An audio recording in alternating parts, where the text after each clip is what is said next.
If you could please note the roll. Before we get into our agenda, this being a virtual meeting, I'm just going to ask Stefan from our city IT department to give us some meeting protocol instructions. Sure. Welcome to our virtual meeting. If you lose connection at any point during the meeting, you can reconnect by clicking the link or calling the number in your original email. Members of the commission, if you're able, please activate your video and keep it on for the duration of the meeting. Staff, if you're able, please activate your video when you're speaking. Please use the raise hand feature when you'd like to be recognized to speak, ask questions, or request a roll call vote. During any roll call vote, all panelists will be unmuted briefly. Please use the raise hand feature when you're asked a question. The chair will do their best to call on commission members in the order in which hands are raised. Lowering your hand will take you out of the queue. Members of the public who have registered to speak, the name you entered in Zoom must match the name you entered in registration. You will remain muted until called upon. The chair or a staff member will tell you when your time is up. After speaking, a member of the body may ask you a question. If you need to share documentation with the commission, please send it to the email listed on today's agenda. Chair Goodart, the floor is yours. Okay, thanks, Stefan. First order of business here is approval of minutes from the 10th, our meeting on the 10th. Any motion to approve the minutes? Jessica, seconded by Lois. Okay, seeing no objections, the approval of minutes is unanimous. Public comment. I did not see anybody registered to speak for general public comment under item number 1. So we'll move on to disclosures and recusals. Any disclosures or recusals? Lois? Yeah, I'm recusing from item number 6. Thank you. Okay, Janine, time for the agenda overview.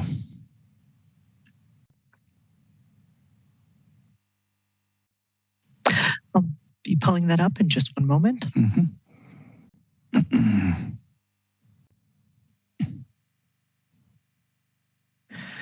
Okay, before I jump into the agenda, I'd just like to remind the public that you can email any UDC comments or questions to urbandesigncomments@cityofmadison.com. Please note that any comments received after 3 p.m. the day of the meeting may not be added to the public record until after the meeting. For today's agenda, we have 10 items on the list.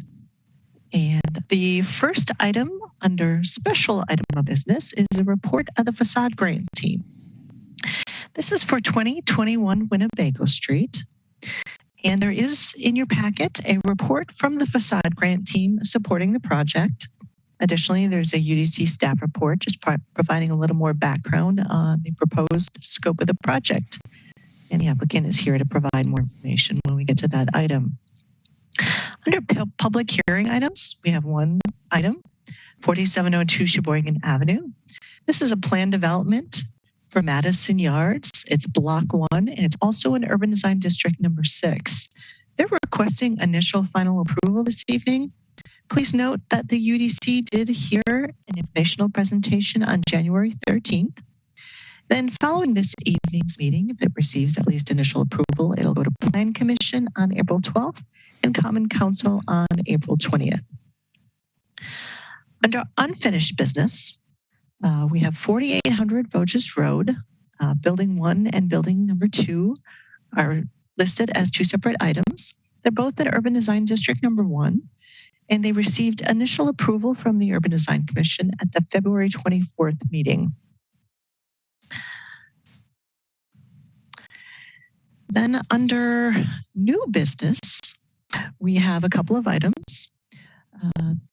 Item number 6 is 330 through 342 East Lakeside Street.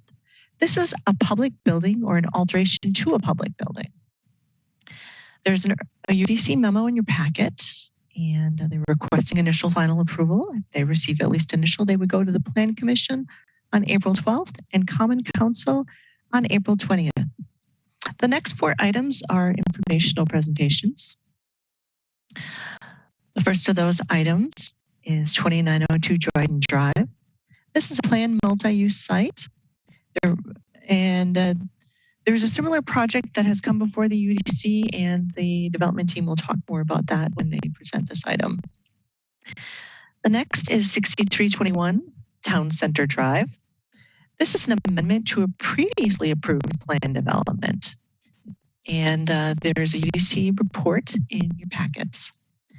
The next item is 216 South Hamilton Street. It's a new development in a UMX zoning.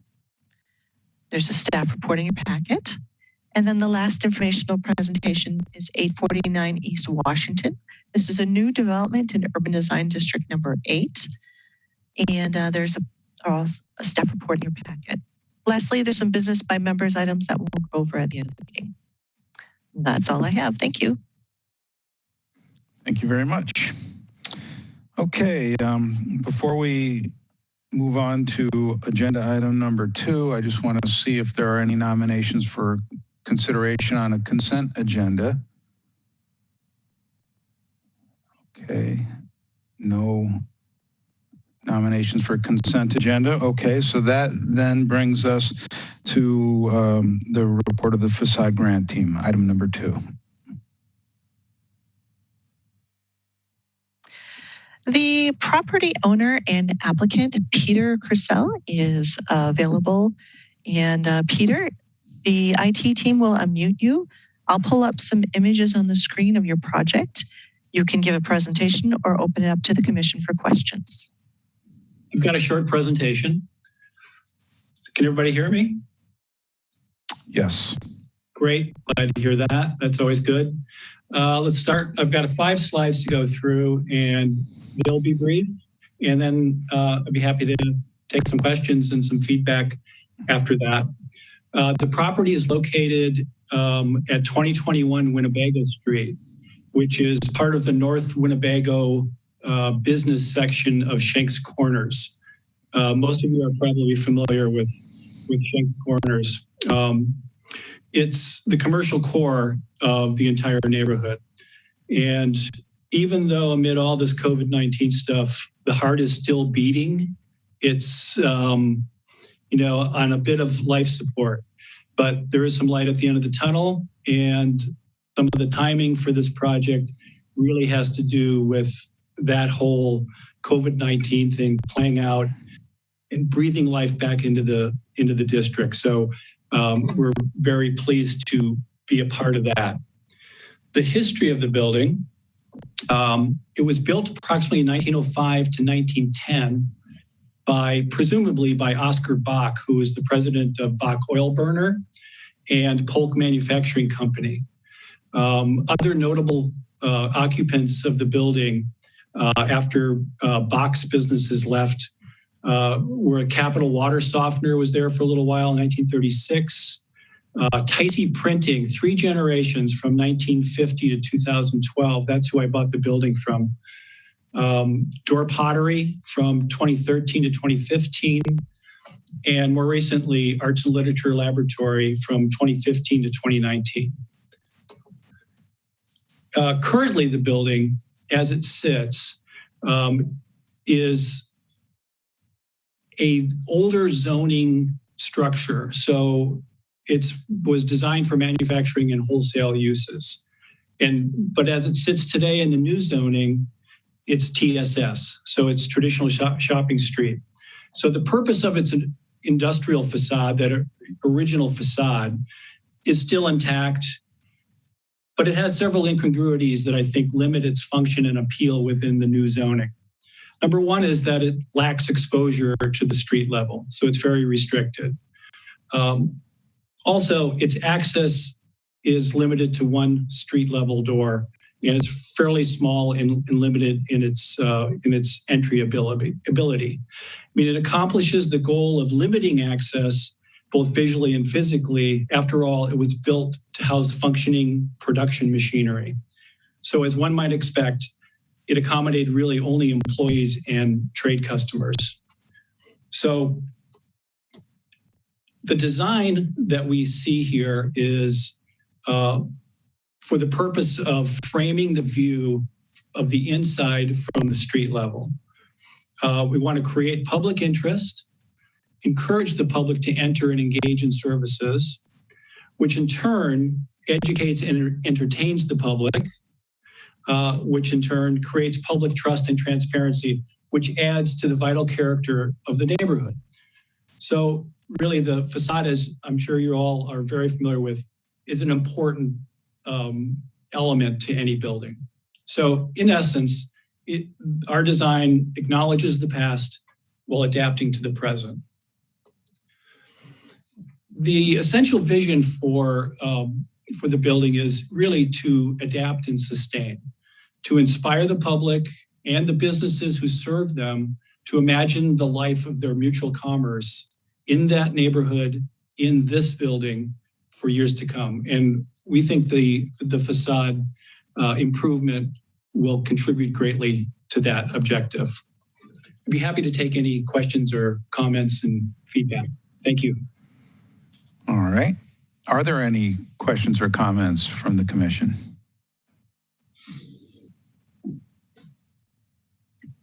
I have one. Sure. On the image that we're seeing now, all of the vertical, I should say, all the existing brick that's shown between the new doors and on the corners is proposed to be existing brick?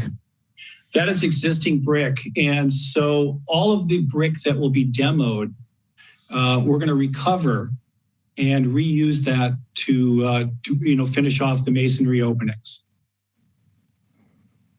Okay, so the new brick that you're proposing is just for the lintel above the new openings then?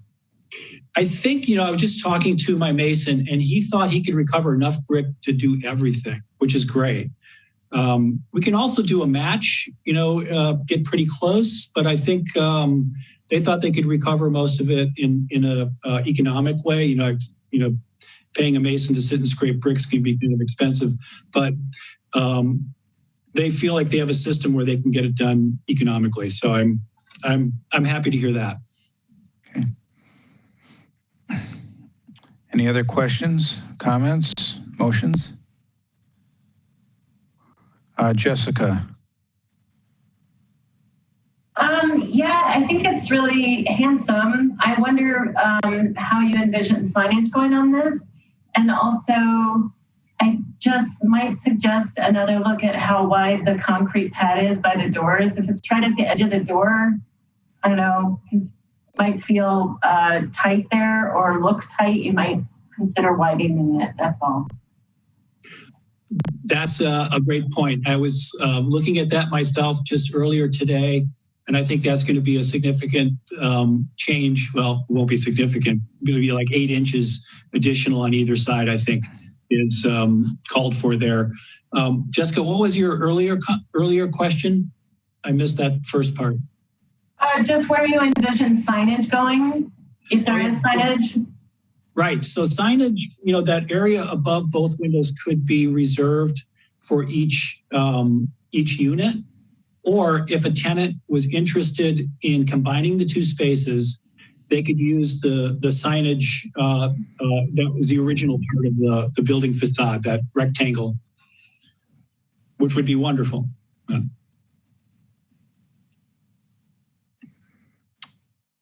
Thank you.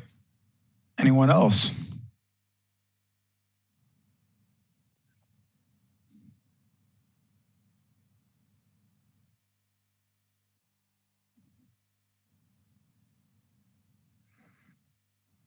It's customary for one commissioner to make a motion for the rest of us to debate. Tom. I move approval. Thank you. Is there a second on that? Craig? Okay.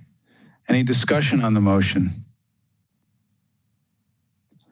Okay, seeing no hands raised, then by unanimous consent, you have approval. Thank you very much and good luck. Okay, that brings us then to item number 3. This is the block 1, initial and final approval for 4702 Sheboygan Avenue.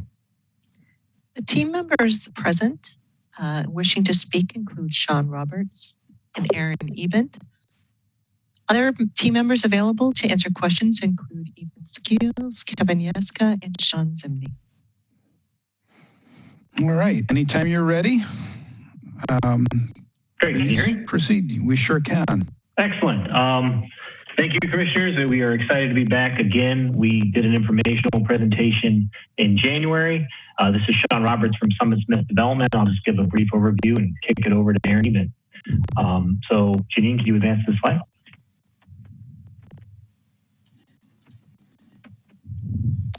My apologies. No problem.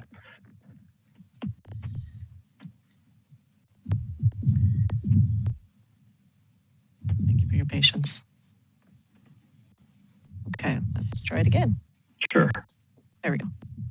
So just a reminder, we are talking about the largest block in Madison Yards. It's just about 3.2 acres, Block 1, the area highlighted in yellow. The purple areas have previously been through UDC, Planning Commission, and Council and are approved. And then Block 4 and 5 are future projects. Block 1 is on the southeast corner of the site on Seago and Sheboygan. Please advance. This is just the aerial view showing the new state office building that we completed a few years ago and the existing buildings on Sheboygan and Seago, as well as the massing of the Block 3 and 2 projects that we have previously been through the process for approval on. Next slide, please.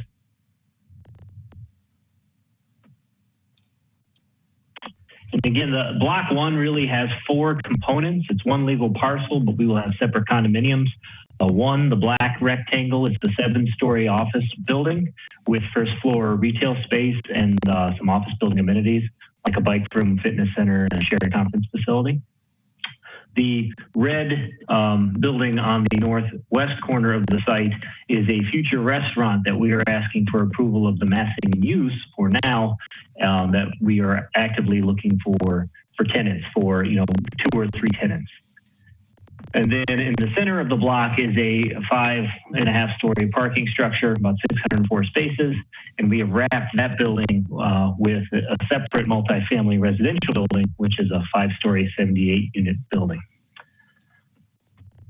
And with that, I can turn it over to Aaron to really get into the meat of the design. Next slide, please. Thank you for your time tonight. We wanted to take a few minutes to highlight the work we've done to respond to your comments from our prior UDC informational meeting. Let's start with the office building. Many things have stayed the same. It is still 7 stories with many of the same design elements that the tenant really likes, but we took your comments to heart. The first big change was to work on the building's proportions. Previously, we only had 1-story brick piers and no real base condition, so we stretched them up to the 3rd floor line, giving the building a strong 2-story base expression. This change had a double benefit, as it allowed the 3-story supergrid above to have some relief since it is woven into the base. This gives the building a visual stretch as it rises. In addition to the proportional tweaks, we introduced a tenant terrace on the southwest corner of the 6th floor. You can advance, please. Secondly, we refined some of the colors and materials and detailing. Previously, we had a lot of busyness going on with some extra textures and colors. To get to the essence of the building, I think if you went one too far.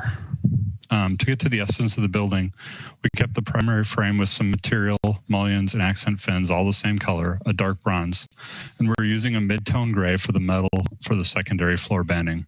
The major column expressions are now interrupted by a projecting lip at the major horizontal floor bands. This lip also captures the deeper mullion caps, making them feel more integrated into the overall composition, something that was talked about last time. The glass is clear with high performance neutral bluish silver low E coating and the required indicators for bird safety. You can go to the next one now. In this view on Madison Yards Way, you can see how bringing the base expression up helps relate it to the context around some of the larger buildings around it. The unarticulated building on the right is the future restaurant building that Sean referenced.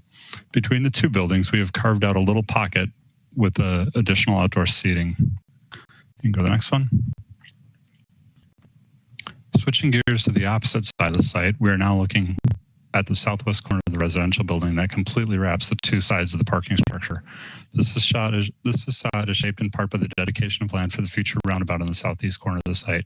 In general, your comments last time were pretty favorable to this view, but we've refined the apartment building design, creating more depth in the facade. We did this by recessing the corner facade while carrying the cornice band overhead, which adds a nice shadow line. We've also made the top cornice band a little bit more delicate and eroded the roof over the inset balconies of the top floor with pergolas to help articulate the massing. You can go to the next slide. The Gardner Road elevation was also helped by recessing the corner condition and opening up the roof with the pergola over the balconies. The primary tenant entry and drop-off is on the northernmost bay on the left and features a projecting canopy and a drop-off condition at the street level. The materials used on the building are a dark bronze to relate it to the office building, and a corrugated metal and a light tone fiber cement panel with matching trim. The middle story windows in the lighter tone mass have an underline of a warm tone colored accent metal panel.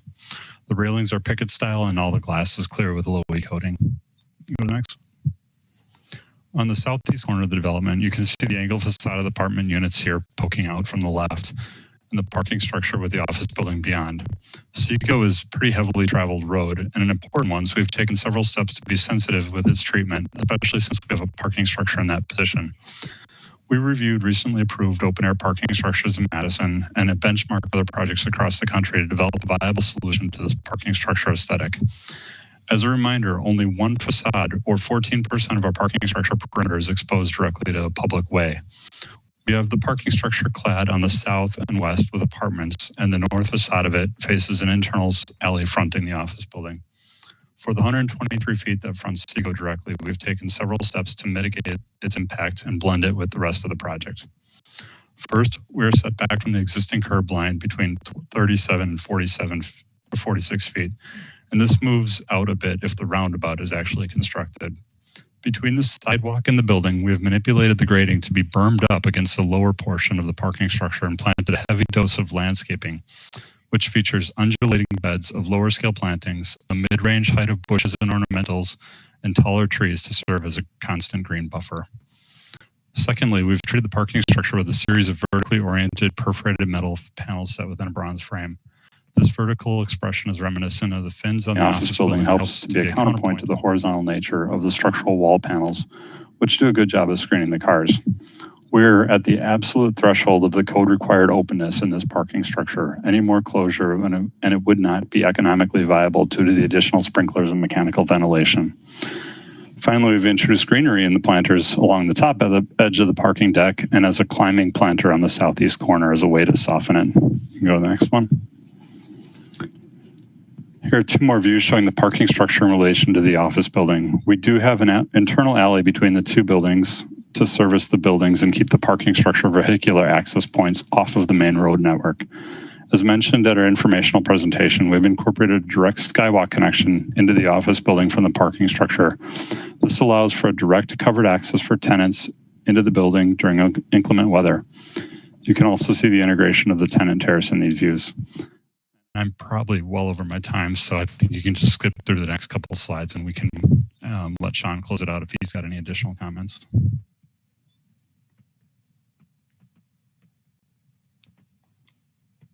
Building elevations for reference. Yeah, I think we're just anxious to get some feedback. Okay. I'll start with Rafiq. Yeah, I have been a fan of this project since the first block was introduced, and I think each time that we give comments in, you guys come back, you improve on the project, and I think this is a good example of taking those comments to heart. I really like the way that you I want to say fixed, but the way you enhanced the office building from being a somewhat boring rectangle building to giving it some interest. And I like some of the things that you did with the residential that wraps the parking garage. So I think it's a very, very good job. Thank you. Thank you. I'm going to invite Alder Martin to say a few words. Hello, am I on? Yes. Okay. Thank you, UDC, for letting me come talk about this project. I am in support of this project, and this is the largest block that they have. And I know that once we start getting going, this is going to be a project that generates a lot of tax revenue for us. I'm really happy that the mix of uses are consistent with the comp plan and GDP, and in hopes that that's going to assure some more stability and long-term viability. So there's going to be plenty of office space, and hopefully we can keep some of the businesses here instead of having them flee towards the suburbs or head out of town. But we understand that we're kind of in an in-between moment with the pandemic and trying to figure out what people are going to be doing with their offices. Are they going to stay? Are they going to move? Are they just going to go away? And I think that the parking structure, I mean, it's obviously the key to making this work and the key to making the density of this project work. I know last time I spoke to you, we were talking about the residential and talking about how this is what we want. We do want this density. And this is the ideal place for it. And I really want to throw my support behind this and just reiterate the importance of the parking lot for the density of this project. And I'm also happy to see that the landscaping, because then it's not just a big flat space. And that's there. And certainly this is an improvement on what is there now and what was there previously. So I just want to support this project, and thank you guys for letting me speak. Well, thank you. Any other questions or comments? While we have this image on the screen, I have a couple of questions. First question is the landscaping that's shown at the top of the parking ramp. Is that reflected in the landscape plans? It is not. We have linear planters that we're still scoping, and we're going to have some planters in the top corners as well. And I don't think that was put on the landscape plan when we submitted those. We've been working through that since our submittal. But we definitely want to line the top on the east facade and north facade of the parking structure with the planters. And well, it helps. So we would, I'm sure the staff would look forward to seeing that on the documents when they're to be recorded. The other question is with regard to lighting in the parking structure. I'm sure you've seen good and bad examples when you're looking up, at a parking ramp. So, any condition of approval, I would hope that the motion would include some language for cutting off the glare effectively on those light fixtures, so that we're really not distracted by them, because it's a nice facade. You've taken a lot of care to design it. It would be a shame to just see some really bright, glary lights in there at night. Okay, Jessica. Yeah, I might have missed it, but I was wondering what kind of units go in the residential part. What kind of units? It'll be a mix. It's a market rate project, and it will be a mix of studios 1s and 2s. Just curious if you might consider families, because I think this area of town is pretty popular for families. It's also a nice walking scale neighborhood, and I don't know, any plug I could put in there for larger units for families, I'll put in. Also curious if you thought about at all the material on the parking ramp. I'm not really quite sure that I understand what that is or how it will age, the kind of screening vertical pieces. And can you continue the plantings on those like you have on that kind of wing wall to the left? Go ahead, Aaron. I was going to kick it over to you. Okay, I can address the parking structure comments here. The horizontal pieces are the structural precast parking structure components that actually hold up the columns and the spandrels. That's kind of a smooth acid etch type finish on there in a light gray color. The framing that you see in front of it with the vertical stripes, that's a series of aluminum extruded fins that are capturing a perforated metal panel. Which is a painted aluminum. So painted aluminum is not going to drip and corrode and rust or anything like that. We expect that to be good for the life of the project. As far as plantings on the east side, we have talked to our landscape architect, and we feel that we can confidently grow something pretty tall on the south side with the eastern exposure and the shading that's going to happen from the trees and everything that's in the foreground landscaping. We just don't think we can get it to grow on the east facade like we're showing it on the south facade. Okay, thanks. All right. Lois. I think this is much improved, so thank you for listening to some of our comments from last time. I'm going to echo what Cliff said about the lighting on the roof of the parking, and I think the image that is up now is an exact what not to do to blind the people that are walking by. And it's also, taking care, because you do have that exterior space on the office building, and that's what they'll be looking down on. So I hope that every effort to make that attractive will be taken. I also want to ask about the hardy, is it fiberboard panels on the parking structure? I'm sorry, the apartment side of the parking structure building.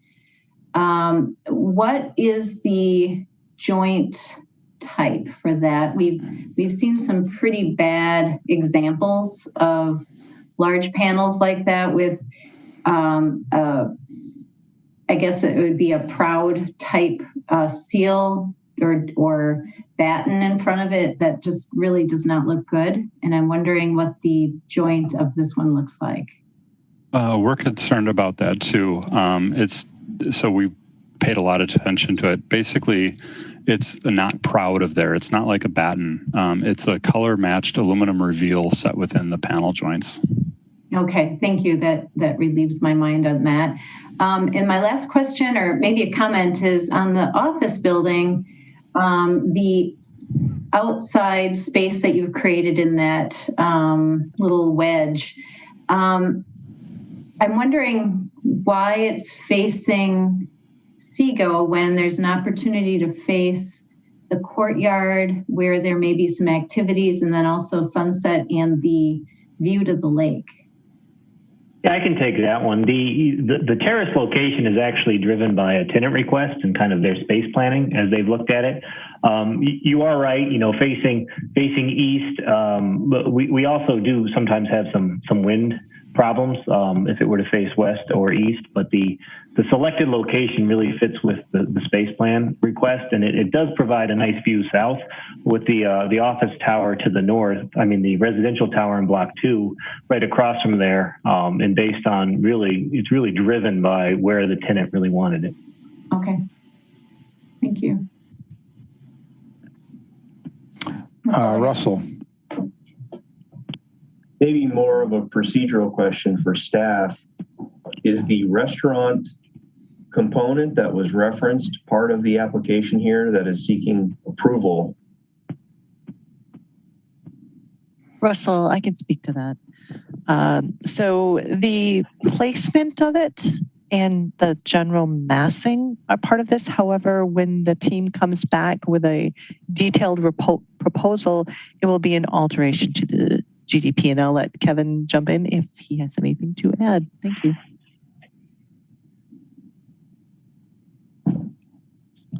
I don't see his hand raised, so you must have hit the nail right on the head. Okay, anything else, Russell, while you have the floor? That's my question. Thanks, Cliff. Okay, any other questions or comments? We had a lot of comments and feedback about the building. Anything about The site plan, the landscape plan, the lighting plan? No. Okay, Christian. Yeah, I think Rafiq was waiting in line there before me. Oh, I'm sorry, Rafiq. Well, why don't you go ahead, Christian, and then I'll move right on to Rafiq.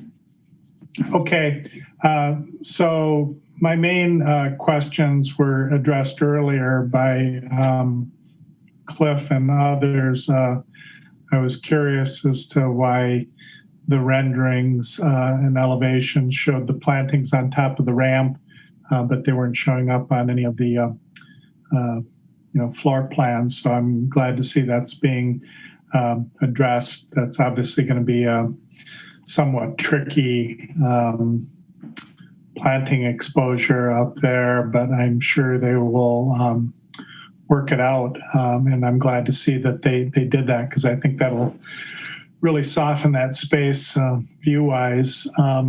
I want to compliment them overall on the planting design. Not only is it a interesting design, but it's a really nice mix of plant materials, and the sheer number of plants is nice to see.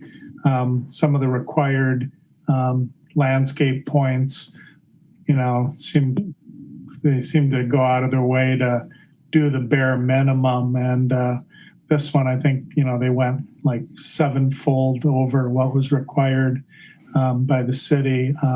So that's really nice to see. Just one cautionary thing I would say to the developers is those long rows of single plants, and you kind of see it on the corner here stretching off to the west. Once they're established and everything, it can be okay, but you're setting yourself up in the early plantings and stuff with a long single rows of plants like that. A single plant dies here and there, and it just really throws off the design.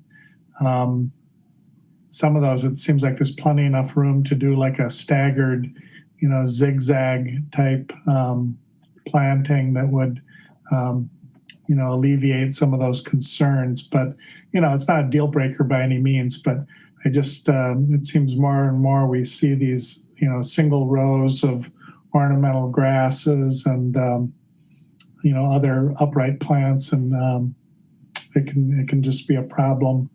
But all in all, very handsome planting, nice design, like the changes to both the office building and the residential area. Well done. Thank you. Okay, Rafiq. Yeah, I was going to make a motion for approval, given the lighting comments. Okay, and would that include the landscape comments for the plantings on the top of the ramp as well? Sure, why not? Okay. All right, Lois, is that a second? Yeah. Okay. Thank you. Any discussion on the motion?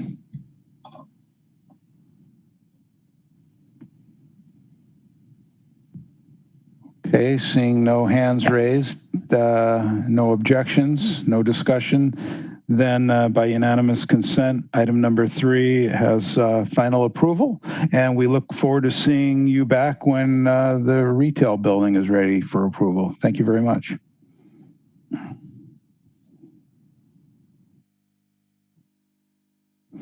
All right, on to our unfinished business portion of the meeting, and that's items number 4 and 5, which we'll have a discussion with together. That's buildings number 1 and 2 over on Voges Road.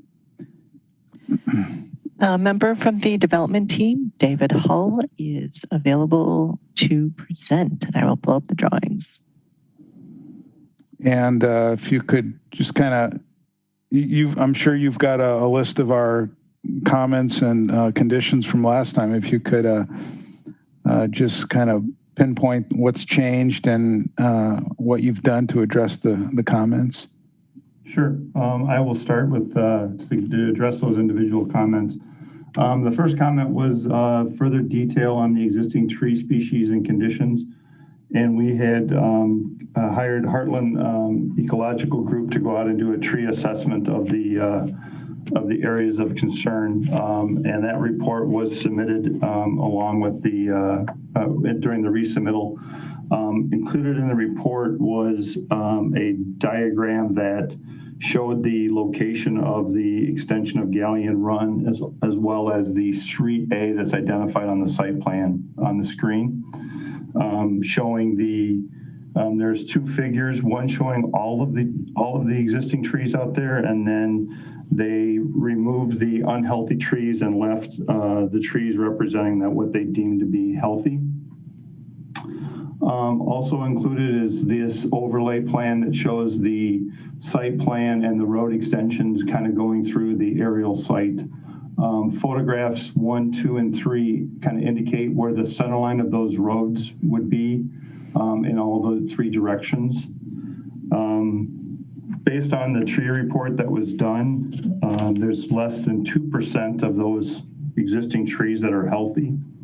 And of those existing trees that are healthy, another probably a quarter of those healthy trees would be either removed because they're in the roadway or so close to the roadway that those would be difficult to maintain as well.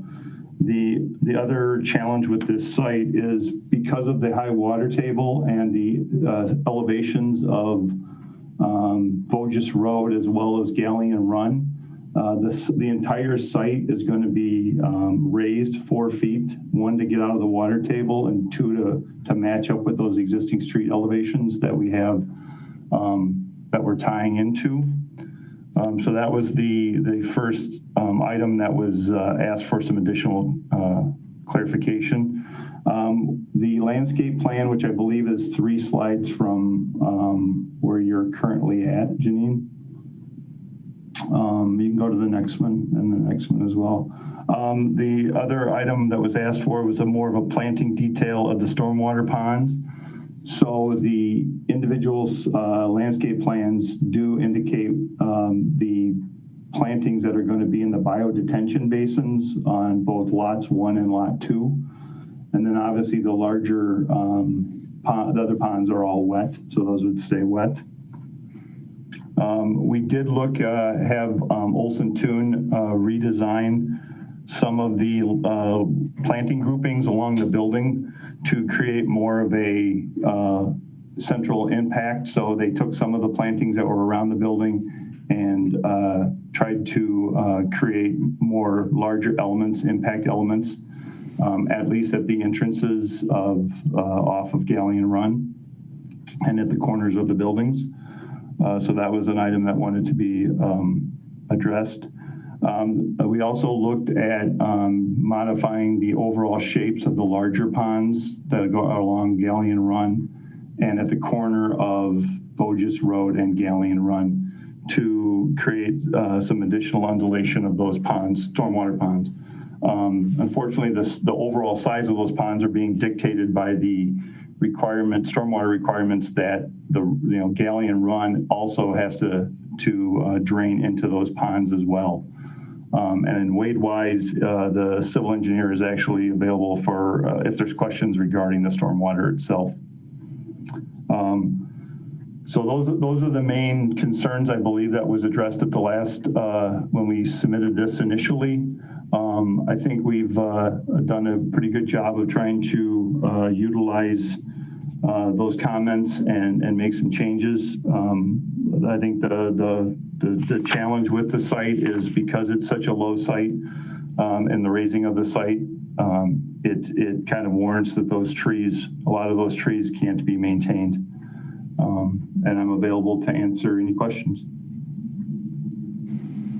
All right, thank you very much.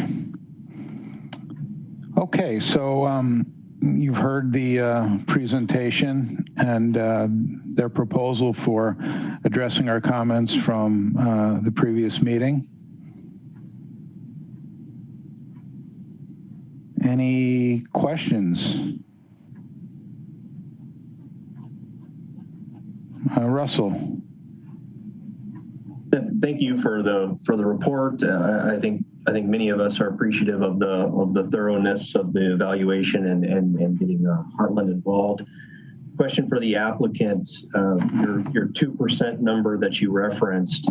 When I read the report when we received it here, there's quite an extensive table listing basically every tree that is 6 inches in diameter or greater, and it appears to me that there are many more listed as healthy on that table than what just my sense of what 2% would be. So could you clarify what the 2% number is that you referenced?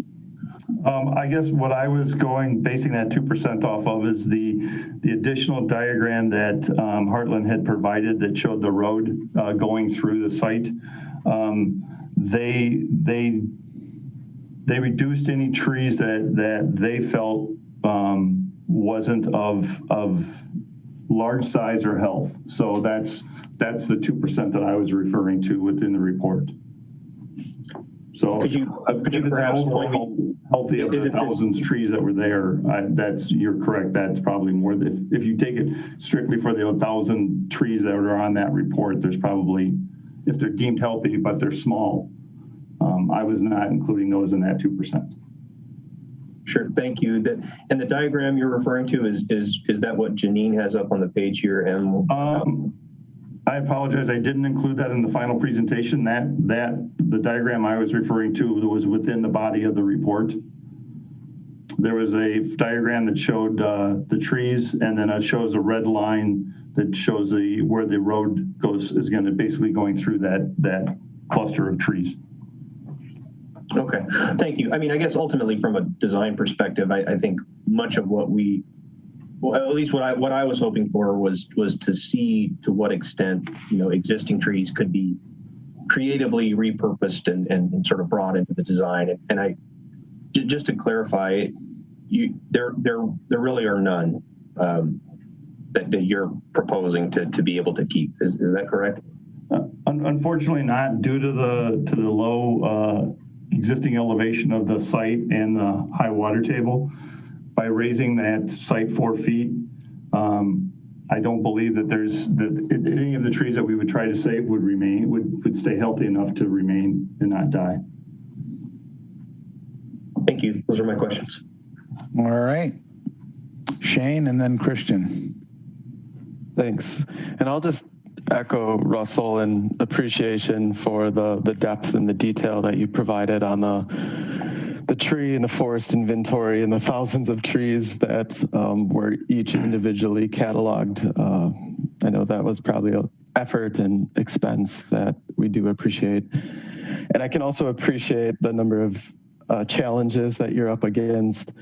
A lot of those trees are being removed because of additions to city streets and right-of-ways, which I assume are kind of beyond your control. So I guess in summary, I'm still kind of disappointed that there's no response to the existing conditions of the site. And I acknowledge too that the raising of the grades 4 feet because of stormwater is another major hurdle, a major constraint.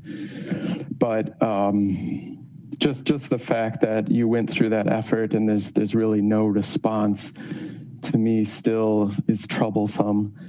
And in particular, I guess what I'm eyeing up is that northwest parking lot.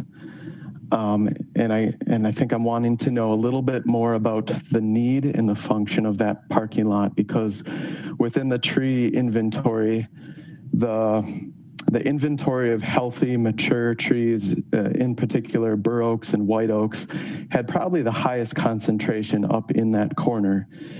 And we're clearing that and we're removing that for a parking lot, which doesn't sit right with me. I think at the end of the day, I would be happy knowing that there was some small corner, even a large 100-year-old oak tree or two could add a lot of value to this as a place just kind of that history of the site, whether it's a little lunch spot for someone who works here that they're able to grab their lunch from their car and then go sit under a tree or something like that. A small gesture of maintaining a handful of the existing trees is ideally what I would like to see happen. So with that, I wonder if the applicant could just kind of describe the function and the need of that northwest parking lot and their response, whether you believe there's any opportunities to carve some space out of that parking lot or reduce the parking to save some of the existing oak trees that are up in the northwest corner. Sure. The main purpose of that parking area up in the northwest corner is just due to the building sizes of both lots, and given the potential uses for each building, we believe that we're going to need those parking stalls to meet the zoning requirements for parking. Obviously, with not having a set tenant in one of the buildings, that's open for a little more of interpretation. But that's the main purpose of that is just to achieve the required parking in zoning. Initially, when we were looking at the project, that Street A, that east-west street, wasn't necessarily going to be included in that, which would give us a little more flexibility to redo that northwest corner. But the city has already mapped that east-west street location, so that kind of creates this small section to the northwest. We can certainly look at trying to achieve a way to keep some of those larger trees in that northwest corner and relay out that parking a little bit if possible. But again, if we do raise that site 4 feet, it may very well keep the trees for a short period of time, but they may not survive. But all I would ask is if we redesign that northwest parking, if that could be a condition of final approval, that we work with staff to come up with a reasonable solution for that, so that we can ultimately submit move on to the next step and submit everything to the city for site plan approval application and continue on. Okay, and so thank you. I also just want to acknowledge that what I'm proposing or suggesting would not allow you to grade 4 feet under the oak trees. They're not going to make it. So what I'm suggesting is that you would be well without of their canopy and their root zone in order to save anything. One other just kind of small comment before we move on to other commissioners. I know that the effort was made to help group some of the ornamental plantings, the proposed plantings around the foundations of the buildings.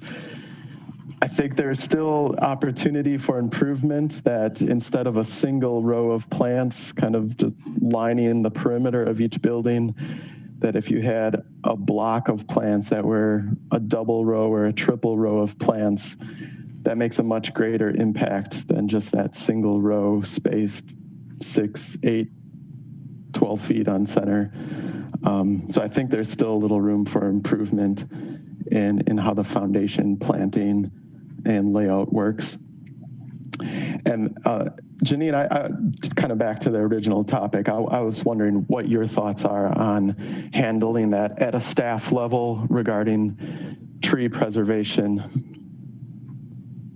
Thank you, Shane. Yes, it is possible that the development team can officially request parking reduction from zoning, but I believe it would have to go through the process and it would have to be approved. So I believe that the commission can make a condition that the applicant work with the plan commission and staff to request that and go through that process. Thank you. Thank you. Would that include banking the parking? When the developer said, well, we're full up, we really, really need it now, and perhaps let them move forward with the rest of the development and allow them to build that parking when and if it's needed? I don't know the answer to that, but apparently Canada does. Go ahead. Oh, here we go. Yep, you're unmuted, Kevin. Okay, thank you. I would say that there are mechanisms for phasing parking and administrative level parking reductions. So I think all of it's possible. At this point, I don't know what the numbers would be that would be required to have it meet the thresholds. So I think we could craft a general condition that they explore those options in terms of administrative level parking reductions that could be approved by zoning. Okay, thank you. All right, Christian, you've been waiting patiently. Yeah, Shane covered most of the stuff that I was going to bring up. And, I've been thinking about this project since, the last go around we had. I'm sure the developers were probably shocked that this came close to not passing initial approval. But I think it points to the fact that, there seems to be something terribly awry with this whole process. I want to echo the statements of appreciation for the fact that they probably spent not an inconsiderable amount of money to have somebody survey this tree lot. But we're going ass backwards, pardon my French. I mean, it seems like that analysis, probably should have been done before, all the rest of this was done to, assess what was there and what was worth keeping. The confusion about the 2% and stuff like that, I found myself kind of crunching those numbers and looking at them and stuff. And those ones that were highlighted, and this was, obviously just the opinion of the tree surveyors, those highlighted ones on that one sheet were, if you looked at the key, those were healthy bur oaks of 20 plus inches diameter. And there was, my printout, I think I cut off part of the edge, but there was approximately 40. So that's possibly, where the 2% of, 40 would be 2% of a couple thousand. And those, from a traditional standpoint would be the trees that would seem most valuable and, most worthy of keeping. But, the way this site was, carved up, and obviously the developers, they're doing what they do. They're building, projects for their clients, and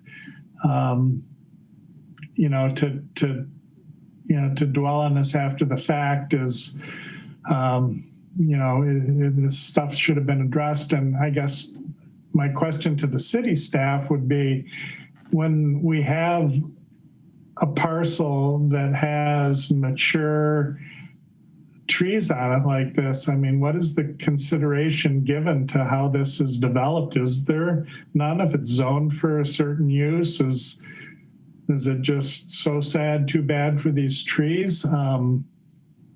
It's, it just breaks my heart to see 100, 150-year-old trees. And, I'm just talking about the bur oaks, granted that tree survey showed that there's a lot of dying ash trees, and, that's neither here nor there. Those are dying from emerald ash borer, but even all those shagbark hickories and cherry trees that are in there, those are all supporting unbelievable amounts of wildlife. And,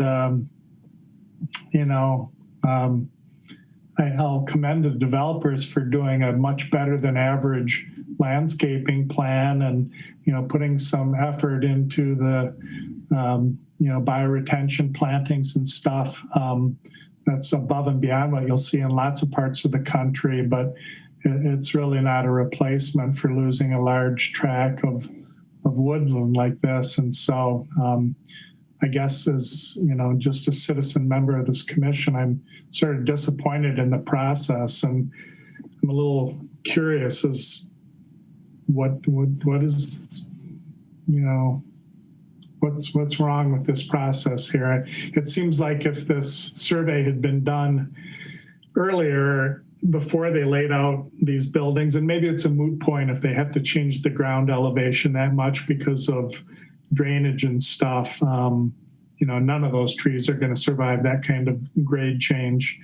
But again, that seems like it should be playing into, is this properly developable land if that's the case? And I don't know. I know it's a lot of questions. I don't know who should address them, but well, if you have a question, what is it? What is the city's process for dealing with heavily wooded lands like this as far as zoning and development? All right, Kevin, you're going to draw the short end of the stick on that one.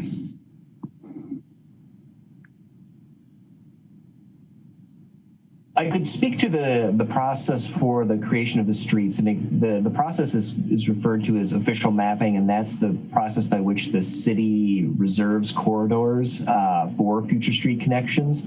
That has its genesis here in the neighborhood plan, which predated the official map process. That process itself, the first, there's many considerations that go in, and it's that process. It has to do with, first and foremost, in this case, mapping corridors to align with existing street connections. And the point of the official map reservations here was to provide street connectivity, recognizing that the area has been recognized for industrial zoning, so to provide the infrastructure connections. That's a process that's reviewed by different agencies. In this case, I can't speak to what level of consideration went into the trees. I just don't know that answer here. But I would just note, for the sake of the commission, that is a separate approval, and that's not part of the review before the commission as far as UDD, and those corridors are approved. And the corridors that are shown on this plan reflect the official map reservations. So I just want to note that as far as those decisions are outside of what EDC has before them this evening. Okay, thank you. And of course, the consequence of the road is you can't build the buildings down below the level of the road. So it's really not the developers, any action that the developers took that I can see that is requiring them to raise the building. It's because of the city having the road where it is and the elevation that it is at, or is going to be at. Alder Abbas and then Russell. Thank you. Thank you very much. I echo some of the concerns and which commissioners mentioned about trees, and also appreciate the developer spending time and resources with the report. Kevin, one quick question for you.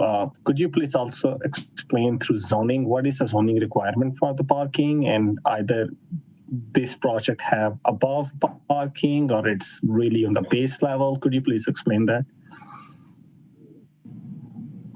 I would have to look, because it's a permitted use, it would go through zoning, and if you gave me a moment, I could reflect it. Usually for industrial buildings, it's based on the square footage of the site, but I could confirm that, Alder Boss, if you'd like. I would just have to get back to you in a moment on that.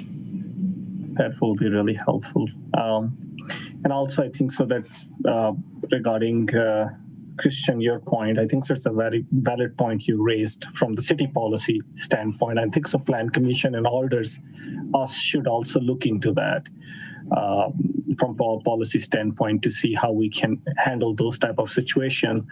There are some legal restrictions council can do and cannot do, or city cannot do. One thing I really, truly, personally believe, if we are going to take off the trees, which is, let's say if we have to take them down, then the building have to offset that emission by going really above and beyond building code or through design, through energy efficiency, or through other mechanism to really offset that, because removing those have absolutely impact on the environment. So I hope Plan Commission will look into that as well. And for us as a common council body, and might be we should Alder also look into that and see what options. I will also talk to Attorney Strange for the future project and see if there is a possibility for us to work in those situations with industrial zoning with that. So, and that's pretty much from me. And once Kevin is done, I will like to hear his. Oops, Kevin is. I see. Kevin has raised his hand. Just wanted to, I pulled up the zoning code here, Alder Boss, to your question about the required parking, and it will be determined on the exact use, and I couldn't speak specifically to what would be requested there, but just generally speaking, many industrial uses require 1 stall per every 2 employees. That's the requirement for categories such as general manufacturing and light manufacturing. So if the building were to fall under those categories, those would be the requirements. Okay. Yeah, I'm just curious what type of, how many employees they're going to have. I'm just thinking about creatively if there is any ways we can save some trees on the parcel which have parking in the north west. So, all right, thanks. Okay, thank you. Let's see, Russell and then Lois. Just one quick. I'm trying to take most value out of this incredible resource you've given us here, which is with this tree survey, and I'm curious. So I'll echo what was said earlier about really that 2% number I think is coming from a 20-inch diameter bur oaks only. It just seems to me that it's an arbitrary line to draw in terms of what tree might be worth considering saving and whatnot, given that they've indicated many healthy trees. Just maybe to the applicant, Dave, if you're still with us, I'd like to talk about a couple trees that frame things for us. Tree 777, it appears to be on the property. It's a 8-inch diameter box elder tree. It's along the Janine. It would be maybe somewhat close to photo 3, the indicator of up a little bit. But anyway, it would be in between lot 1 and the highway. So what's the fate of that tree 777, for example, Dave?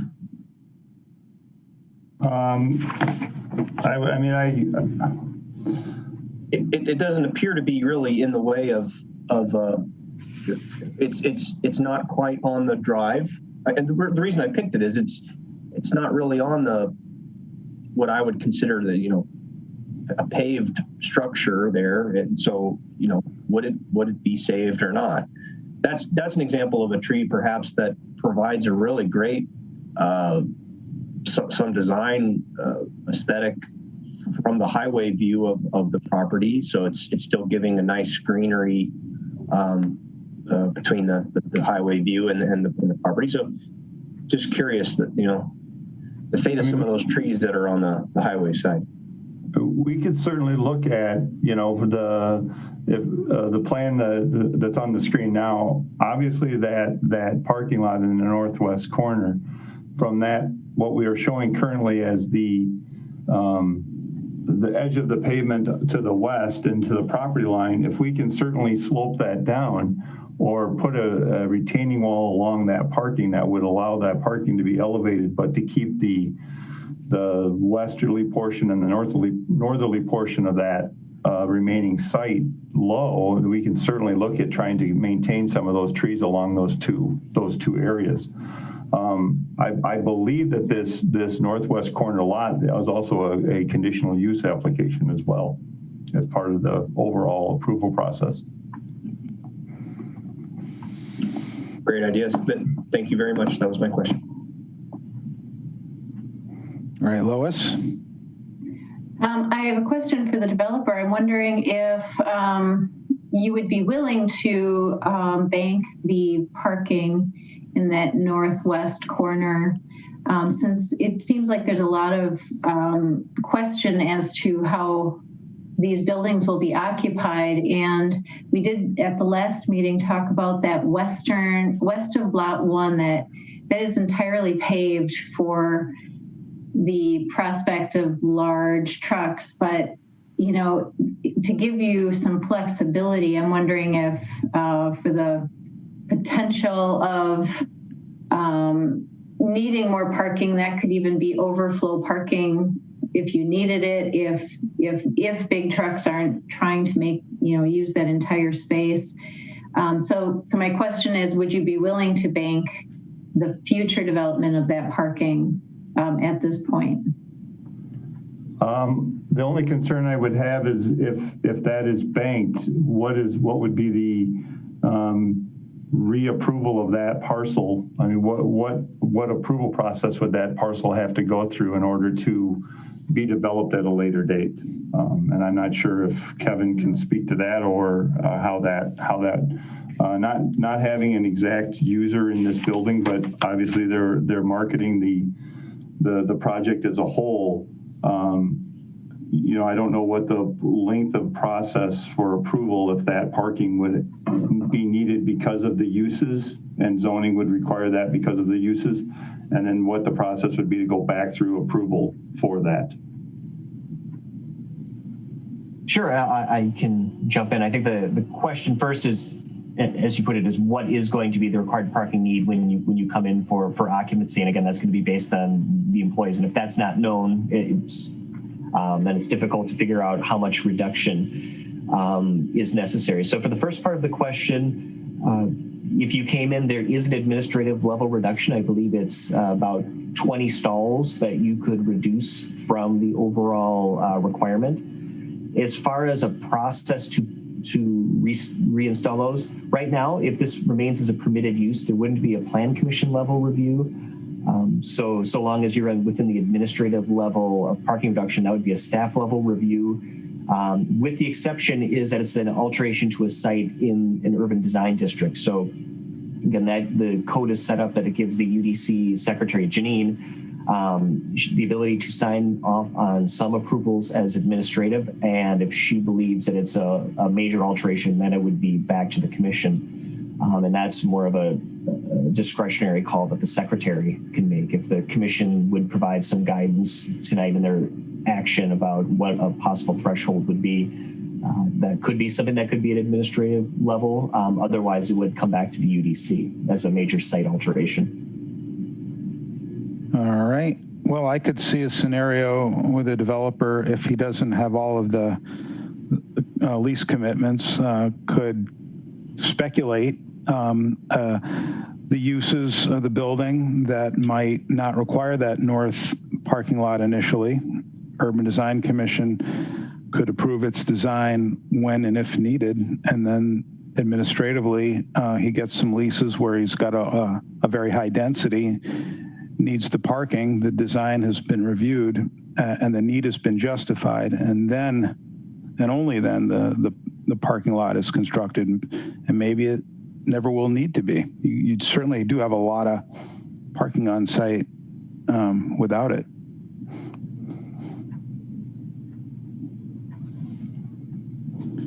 So that would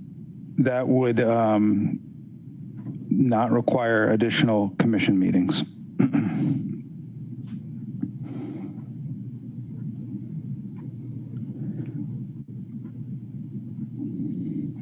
Okay, any other questions or comments with regard to the application? Alder Abbas. Yeah, no questions. I really like your suggestion to separate the parking from the building, and I think so that could be a really good direction for us to move forward. So that sounds really good. Okay, thank you. Russell, Russell, yes. Okay. Thank you. One more design question. Right at the south of the project plans, right along Bogus Road, there appears to be some amount of what we might call green space. Was that space identified at all? A good plan, Janine, would be, I mean, I'm looking at M1.1 on should be page 2 of the presentation file. Just curious if I'm not a transportation designer, but there just appears to be a nice swath of area. Just north of Voges Road there. So as part of the CSM, there's a 43 feet that had to be dedicated as part of the certified survey map that was approved by the head council. So that rectangle that you see that the word Voges Road is listed in is a 43-foot dedication that we had to include with the streets. Okay, and the area just above that? That would be green space that we would intend to do plantings and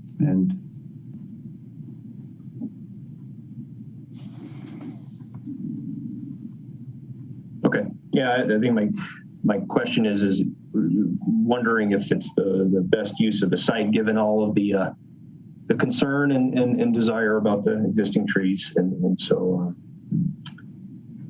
But you've answered my question in the sense that you road to the to create a visible buffer along Voges Road, which I could see as having value as well. So, but thank you. You've shared your intent for that area.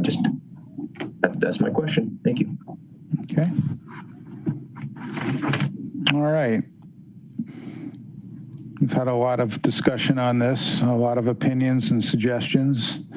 Lois?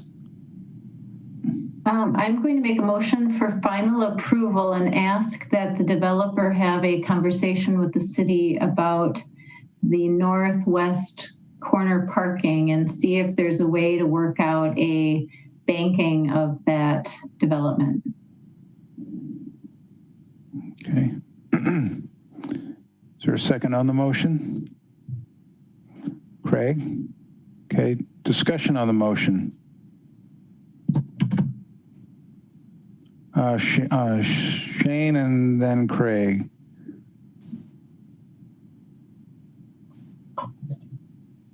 Thanks. So I do just want to add that I'm kind of on the fence on this one, as you could probably tell. I do think like this is really where the rubber meets the road as far as urban design and a lot of the work that we review.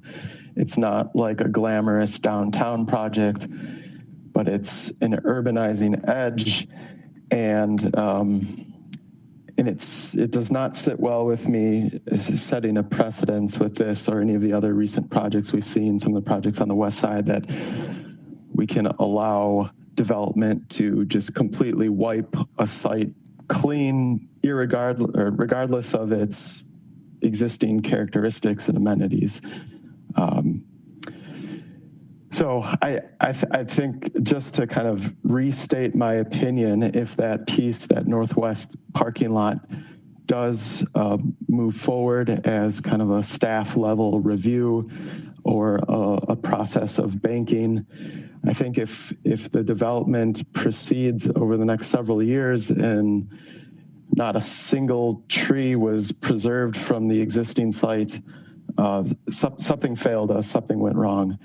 I would definitely like to see at least some gesture made to acknowledge the history and kind of the ecological identity of the site and carry that forward in the future. That's all. Okay, thank you.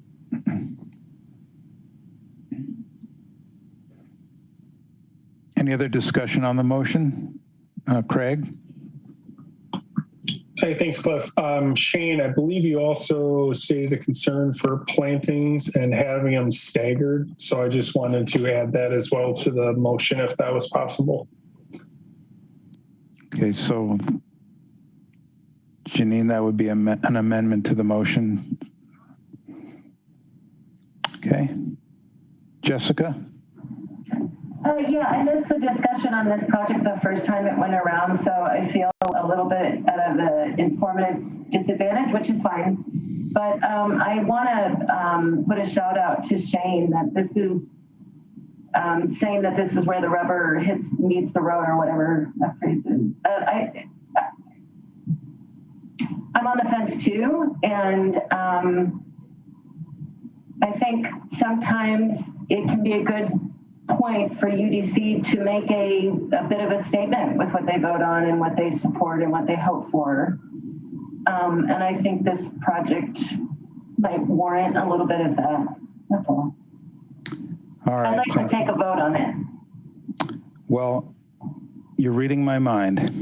And just to mix things up a little bit, I thought we would try something new this week. And since you all have the ability to raise your little hands, we're going to remember the old days when I said all those in favor of approval, please signify by raising your hand. Okay, there's 1, 2. No, you're not raising your hand. Okay, so I want to lower. Commissioner Knudsen is a non-voting member at this time because we have a full commission. Oh, got it. Okay. All right. So has everybody voted who intends to vote? All right. So there's 4. I'm going to lower those hands. And just to be sure, I'm going to ask those not in favor to signify by raising your hand.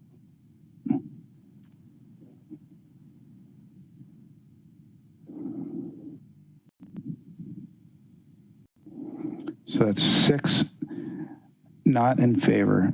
Oh, Russell is not voting? Correct. Is that right? So I'm going to lower his hand. So do you have that, Janine? Correct. It's a tie, 4-4.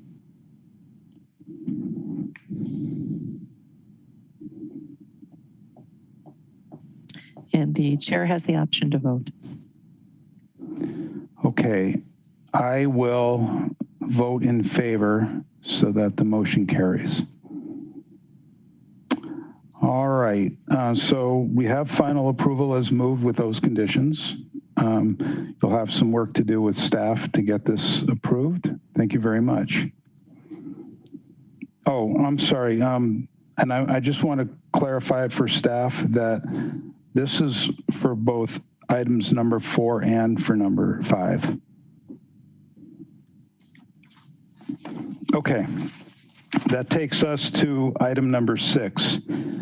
This is 330 to 342 East Lakeside Street. The development team that has registered to speak includes Chris Otto, Andy Messman. Oh, excuse me. That he is not part of the development team, but he is part of the public comments. That's separate. Amy Scanlon, Ken Psyche, and Michael Sturm is available for questions. I'll pull up the drawings in just one moment.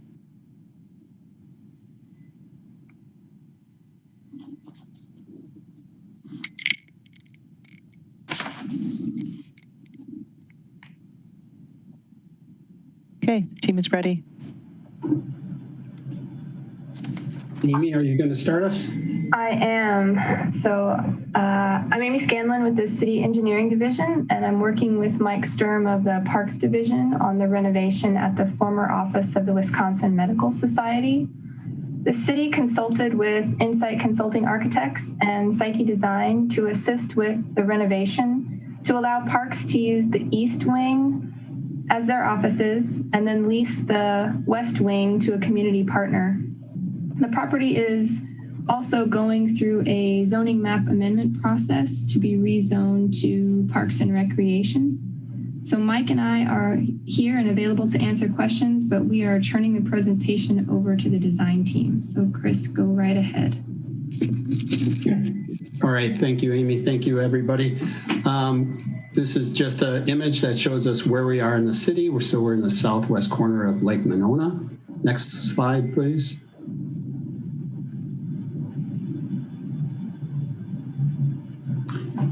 So you can see the bold outline sites is actually 2 lots. This is our building, our 2 sites. To the left is a city park already.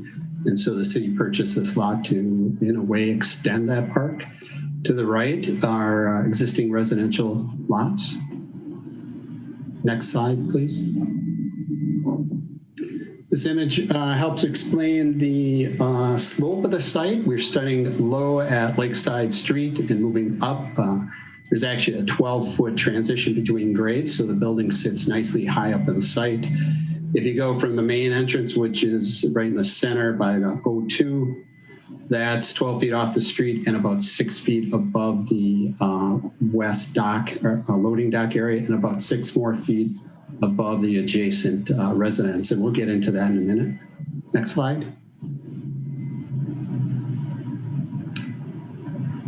A couple of images just to orient us on the building itself. You can see the main entrance is at the top. That's existing. We're going to provide an accessible parking lot area and an accessible route to the floors within the building. And that's our primary goal for this project. Next slide. The area within the green dashed line is the area of the site we're actually going to disturb and level so that it's within 2% and meets current ADA requirements. The dashed red box, if you will, is our elevator overrun. That's the primary change of the exterior of the building. And then the dash gold area is where we're going to have a rooftop exhaust unit and a couple of vertical pipes. And the purple area is where we're going to have some ground-mounted mechanical equipment. We're going to screen that. Thank you. Next slide. At this point, I'd ask Ken Psyche to go over the next 2 slides. Okay, thanks, Chris. If you recall from the original or the existing condition photograph, the area that's right up by the entrance is almost entirely paved. And in order to create the accessible stall and walkway configuration to meet ADA, we essentially, as Chris mentioned, we have to more or less level that space. So that's the area of the parking lot that is sort of the new parking area, and that is being done that way so that we can create that very low amount of slope through those parking stalls, both the longitudinal slope and the cross slope.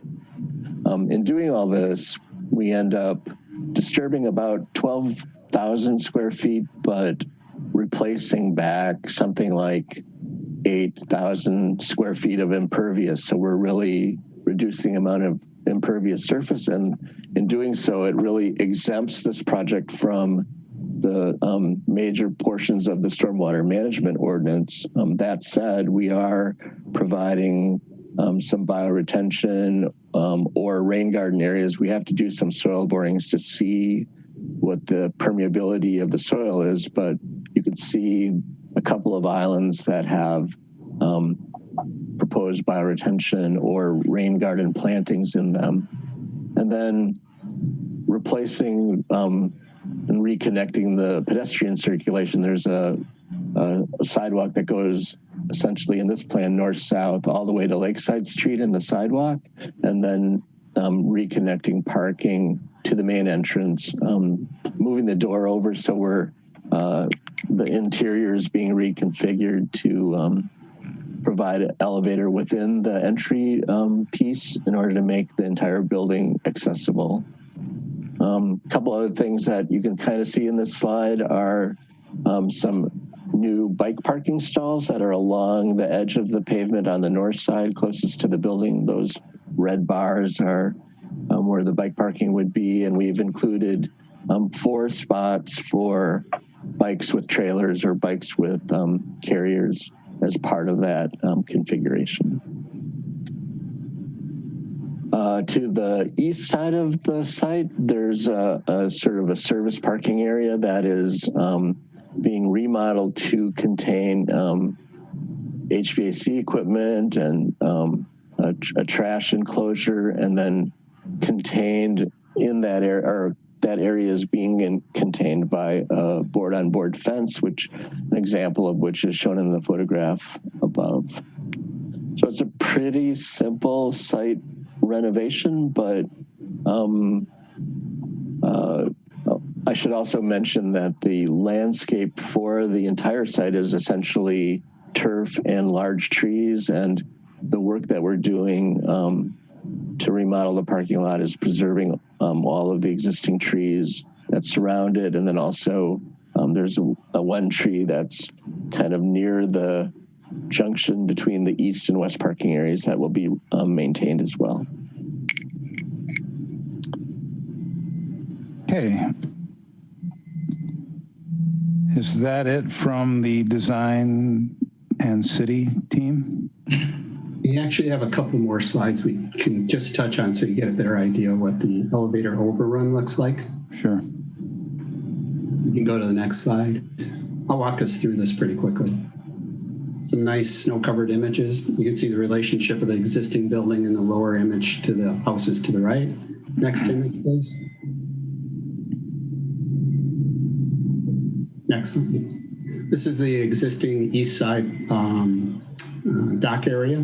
This is the existing west side dock area. We're not doing much over here. You can go to the next slide. At the back, you can see where I'll be sitting for lunch in the lower left. Next slide, please. This existing sign, short term, we're gonna keep this sign. We're gonna just re-sign the gray area. And then we'll be coming back, of course, for a signage approval package when we're all set with that. Next slide. The new elements within the building, and it's hard to actually pick up, but the small gray boxes on top of the buildings, mostly by the main entrance. Yep, that's one. Yep, and that's another. We can go to the next slide. You can see it better here. Photo in the upper left is existing condition. The lower right is our proposed reskinning. Actually, we're going to reconfigure the lower level and paint the framing, keep as much as we can to match the framing that's there now. And then you can see the elevator overrun above the existing entrance area. Yep. And that all match the same materials. Next slide. Just another drawing. I think we can go on to the next slide. We'll come back for the signage, but our idea is to split the fascia horizontally and vertically and then provide some pretty straightforward locations for signage. Next slide. Technical drawing showing the elevator overrun. It's about 4'10" above the existing fascia and upper. And I think that's it. I think that's what I'm saying. Yep. Thank you. Thank you. All right. Let's see, before we move on to the commission, I believe there is a registrant, Andy. Yep. Meisman. Can you guys hear me okay? Yes, we can. Great. My name's Andy Meisman. I'm a landscape architect here in Madison. I'm also a neighbor in the Bay Creek neighborhood. I only live a few blocks from this site. And first, it's great to see this site developed for park use and specifically used by the Parks Department. With their presence here and within, I think, the city's best park, it could potentially be a great site for a learning landscape for users of the building, as well as the surrounding park space. And I see there's already some bioretention basins included near the entry of the building, which is, I think, a great opportunity to educate kids and the public on stormwater management and the use of native plants. One item, however, that typically goes unnoticed from what I've seen, in reviewing plans in the past and working on landscapes is the consideration of light pollution. And I notice on this plan, there are proposed bollards adjacent to the bioretention basins that have a 360-degree light distribution on them. And perhaps the designer could consider a 180-degree spread for light on that bollard, so it's cast only on the path instead of the bioretention basin behind it.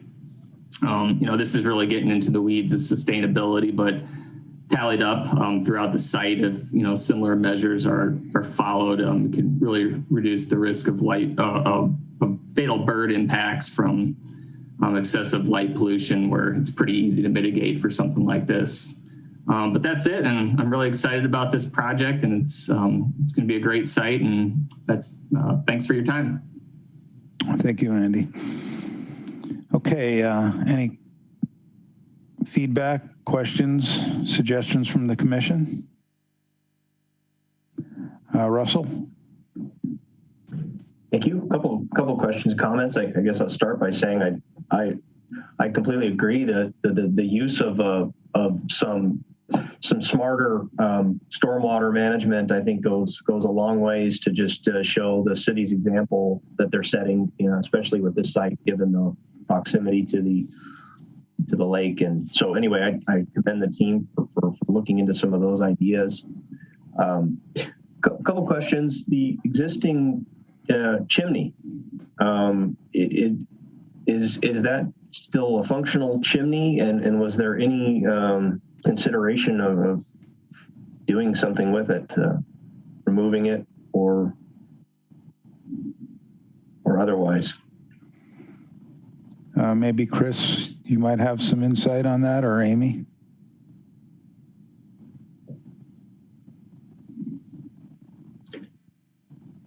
Did we lose Chris? Yes, sorry about that. I'm on. So yes, it's still, I believe it's still a functional chimney. We're running things up from a mechanical standpoint. No, we decided not to take it down. We have other issues related to exhaust and air intake that we're trying to improve the quality of the building air, and so that's what we decided. Part of the reason I ask is a lot of these older chimneys maybe were used for incinerators or other medical uses, and if it wasn't being used, it could be an opportunity for those outside air intakes, sort of using architectural design for functional purposes. So if you're still using it, though, you're still using it. One more along the same lines, the existing, I guess I'm calling it a solarium on the entrance of the building. Could you speak to what room is inside, or what program is connected to that, to those horizontal, that sunroof? Absolutely. Can you hear me? Yes. Okay. It is, how do I describe it? When you come in the vestibule, you actually see broad stairs that lead you straight up to the first floor, which is unusual for a building where you normally enter in on the main level. This actually just takes you up about 8 feet. And so there is really no other function other than that transports you up to the next level. Right. You enter in this vestibule at mid-grade between the first floor, the main floor, and the ground floor, which is down a few feet. And so what we're using the space for is to add an elevator for accessibility, and there is immediately behind that is going to be the park's main reception and main waiting area. Okay, thank you. Part of the reason I ask about it is we happen to live in a cold place, and so it's always beautiful when architecture really responds to that and tries to get some of that natural heat to the building. And I think it's an aesthetically kind of beautiful thing to use it. I guess I do ask about it, though. Maybe this is more of a comment for the building owner of the city. That condition obviously creates quite a cooling consumption load, and whether or not that heat is really being used, and whether or not that it's an opportunity to improve upon this architectural feature of this sunroof, that this would be the time to do it, perhaps. And so it's a consideration. If the room inside is perhaps not making best use of that architectural feature and that natural solar heat, it may not be really serving its purpose any longer, depending on how the room's used. Those were my comments. Thank you. All right, Shane. Thanks. I appreciate the thoughtfulness of everything proposed. My one question is on the south or southeast end of the building, and where the trash enclosure is occurring. The question is, does that cut off either the views or sort of the circulation around that south end of the building, or are there any considerations or future plans for allowing people to kind of get to that lake side, that pleasant space where the photos, yeah, right up in there on the north side of the building, between the building and the lake. So does the trash enclosure extend any further beyond what the parking lot currently does today? If I understand your question, this is a good image to look at. You can see the two recycle bin or the dumpster and the trash dumpster. We actually reduced the screening around it to allow for some practical reasons for plowing, and then screen around the ground mounted new equipment, make sure the neighbors don't see it. It also changes the view as little as possible from what the neighbors see today. We do have, and this of course is nothing that we can bet on, but we certainly studied to make sure that phase one site work would integrate well and wouldn't conflict with anything in the future that we want to do. But we did study the future connection from the public right of way all the way down to the lake, because we're looking at in the future to provide event space in this building, really maximize its use during the day and at night. And I don't know, Amy, if you have any comments on that? I think you covered it very well. It's a future phase to bring the public directly to the water from the public right of way, but definitely the parking lot. So what I'm hearing is it doesn't cut off access to that space between the building and the lake any more so than it is today, and it's potentially a future phase of improvements in how people could access that space. Yeah, exactly right. If I could maybe speak to that, right now there is an existing stairway that's tight to the building, sort of just between the condenser units that we're showing and the building, which is not very gracious at all, but that's a way through there for like, in case somebody, goes there by accident or whatever. But as people had mentioned, we're hoping that in the future we'd have an on-grade walkway that would go through this sort of open, undisturbed snow area and then cut up to the lakefront. We've done some studies on how that might link and get past that existing tree. That's a memorial tree that you're seeing in the center of that shot that we'd want to save. So we've done some studies on how that grade or that walkway would approach the lake at a sort of lower elevation, so that the service area and the equipment and the trash you'd be depressed relative to that elevation. And then as you got to the lakefront, you'd start to rise and go past that tree. Okay, thanks. Yep. Okay. Alder Boss and then Jessica. So just to follow up question about any of these changes is going to impact the shoreline referendum.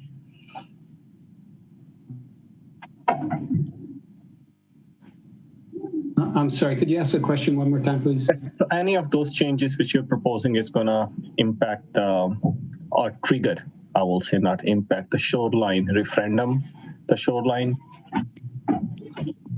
Not at this time. Yeah. Okay. All right, Jessica. Yeah, I just wanted to encourage access coming from the lake to the building too. Because anybody who belongs to Brittingham Boathouse, if you're out there kayaking or paddleboarding, that's about where you get tired, right at that building. And I'd love to come eat lunch with whoever said they're going to have lunch there. If there was a water connection for kayakers and boaters, that could be very cool for this addition to that park. If not, Chris, bring a gaff or something to help drag her in. Okay, Tom. Yeah, I'm wondering if, we didn't see it in the presentation package, but if there's been a perspective developed of that elevator overrun from the west. They're showing it from the east, but the primary view of that is going to be from John Nolan Drive and coming into the park. And it appears somewhat inelegant as an arc. Exactly, right there. Here, somewhat obscured by the rest of the entranceway. But in fact, you're just going to see it as, I think of it as a carbuncle in the building when you look at it from the west. I would just like to see an actual picture of that, and also maybe any input from the architects on the commission. Is there a more elegant way to deal with an elevator overrun than just putting a box on top of the building? Yes, Tom, I understand your concern. We talked about trying to make this a glass shaft and to reduce the visibility of the like whatever we put there, keep it as open as possible. It actually that we've looked at a number of models of lifts for this, and after working through cost and with the fire department and the requirements that they would like us to do, the size of the elevator, we ended up back in a more conventional condition with a solid shaft and the overruns required, of course. If you go to the exterior elevations, perhaps maybe the site plan, I'm sorry, there's a photo with a site plan and a diagram earlier on. You should be able to see the relationship of the building. Yeah, keep going, please. This is going towards the, yeah, there we go. Keep going. That one. So there we go. So you'll see, if you can squint your eyes and see where the main entrance is now with the sloped glass. We're right behind that. And I think you're right. During the winter, you're going to see that. And if you're not in the parking lot, but on the street, it's going to be pretty far away. So I don't know that's going to be very significant. I don't know if that makes it easier to swallow or not. No. No, I understand that there is a fairly heavy line of trees that does obscure it from John Nolan in the summer. It's just an awkward solution, necessary, I guess. I understand, and I know the ADA requirements. So I was just hoping for something a little more refined. Understood.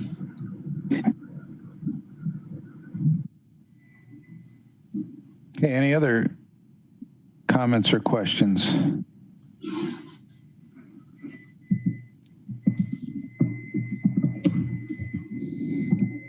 The request is for final approval. The sooner it's approved, the sooner we can ride up and down on that elevator. Craig. Hey, Cliff, I'd make a motion for final approval. Okay. Jessica is a second. Okay. Discussion on the motion? Okay, seeing no further discussion, then if I don't see anybody raising their hand in the next 3 seconds, I will declare it approved by unanimous consent. 2, 3. Okay, we've got approval of number 6. Thank you very much. Thank you. It's a great resource for the city. Number 7, and from here on out, we've got informational presentations, so I won't be haranguing for any motions. This is 2902 Dryden Drive. This is a kind of a companion building to a building that we saw a couple of years ago, probably by now. Member from the development team who has registered to speak is Kevin Burrow. Okay, anytime you're ready, we have the image on our screen. Wonderful. Thank you very much for your time this evening. You are right. This is the next phase of development for the shopping center here on the north side of Madison. This will be Prism 2. The building colored in blue is Prism 1, which was just completed late last year and has been open. So the site in question is right at the corner of Dryden Drive and Northport Drive. If you go to the next slide. So these are context images of the existing Prism building at the top that was, again, just completed. These pictures were taken last November upon project completion. And then the lower 4 pictures of the existing site, which is an existing 1-story former bank building that's been sitting vacant on the site for some time. Next slide. What we're proposing to do is the next phase of development. So a multifamily housing building, there'll be a 4-story building with a total of 45 apartment units and underground parking for about 43 parking stalls. The location of this building is being evaluated right now. Upon initial design, we had the building set back 50 feet from the road, as is a current setback line required in the plat, but the city suggested we try to move it closer to the road and gave us some initial direction that that should be approvable, but it's being evaluated right now for final decision. So it may shift back slightly and does still fit on the site, but having it closer to the road provides a better presence along the street. So vehicular parking is coming off of a shared access drive that will someday become a future street right-of-way, which was the reason for pushing it a little further to the street as well, to provide sufficient parking within our property. Next slide. Again, this is the overall site plan with some dimensions. We can go to the next slide. Basement parking then has 43 stalls coming in off the lower left-hand corner. And then we do have a larger area underneath, which would be utilized for a roof deck as seen here on the first floor plan.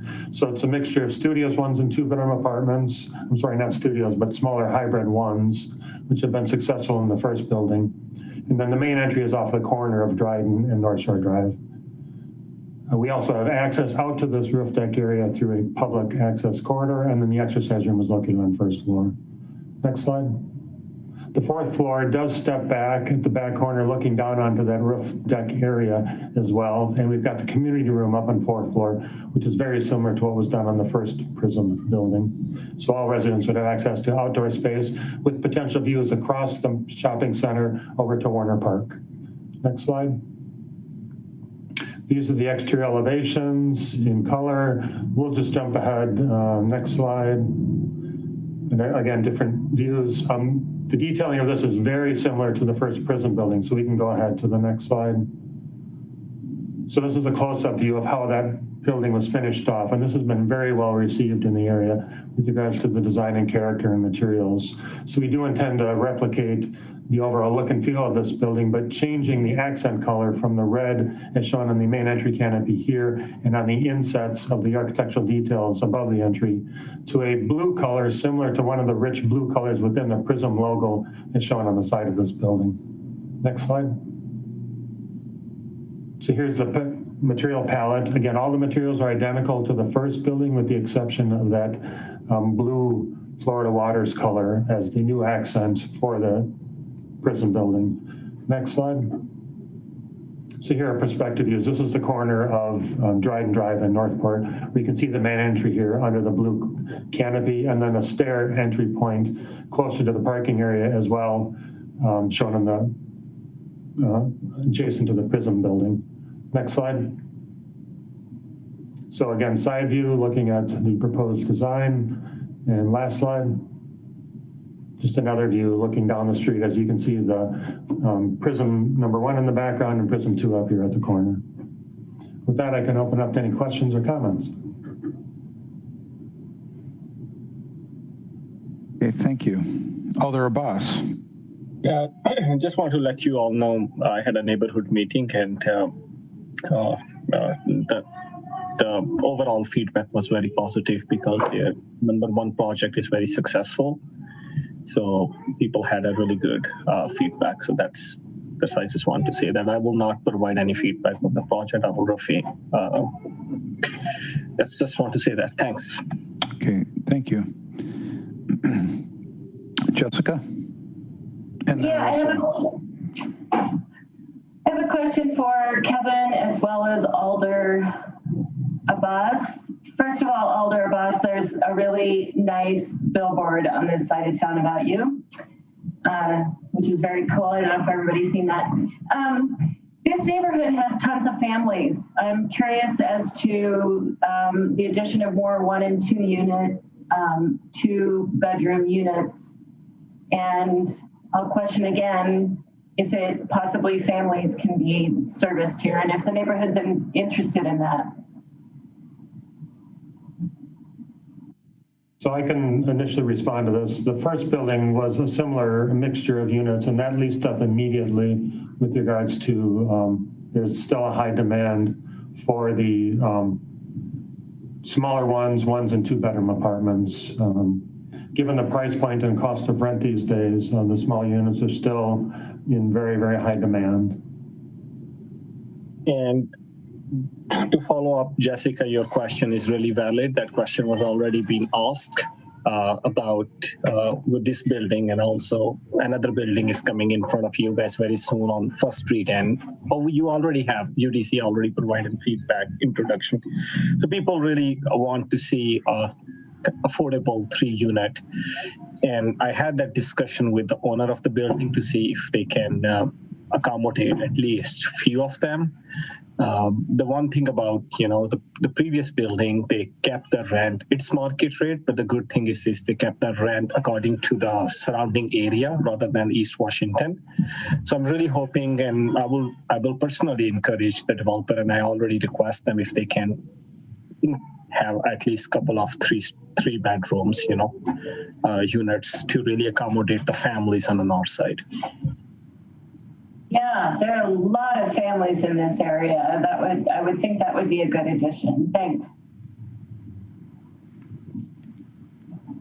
Okay, thank you. Russell. Well, I like the project. I think you're staying true to the Prism One, and there's nice cohesiveness between the two. So I would hate to force you to do anything otherwise. I'm curious about the roof deck location, and you're thinking about why at the back of the building. I think that is the backside of that shopping center, which is basically just dumpster area. So I'm just curious. I'm really questioning in my mind if that's really the view that you'd want for people hanging out on the roof. But curious your thoughts, Kevin. Sure, I appreciate the question on that. You are right, it is looking towards the back of the existing mall right now. There has been a very nice mural that was painted on the side of the wall as part of the Prism project, which has really helped liven up that area. Our main focus, though, is the long views over to Warner Park, which is why we chose that location, with the understanding that ultimately someday in the future, the mall will no longer be functioning in its current state and will likely be redeveloped. So the intention of a potential public street cutting between Prism 1 and Prism 2 will afford new opportunities for development and open up a view corridor through that area is our assumption. Thank you. Thank you. Thank you. Jeannie, I'm wondering if you could go back to the very first slide that kind of has that site location map. The one before that. Oh, there you go. I just want to throw this out to my fellow commissioners and to the applicant with regard to the siting of the building.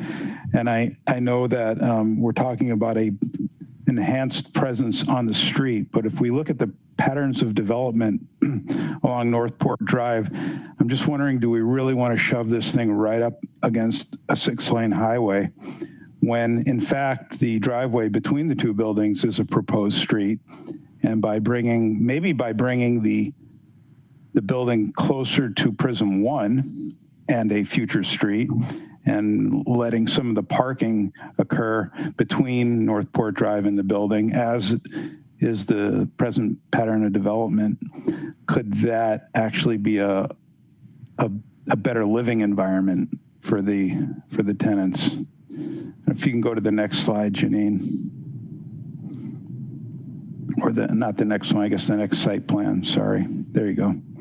So I guess my suggestion would be to kind of flip the site plan and let the buildings have a little bit better relationship and get the residents off of that 6-lane highway. Lois and then Christian. Yeah, I had a similar thought about the traffic on Northport.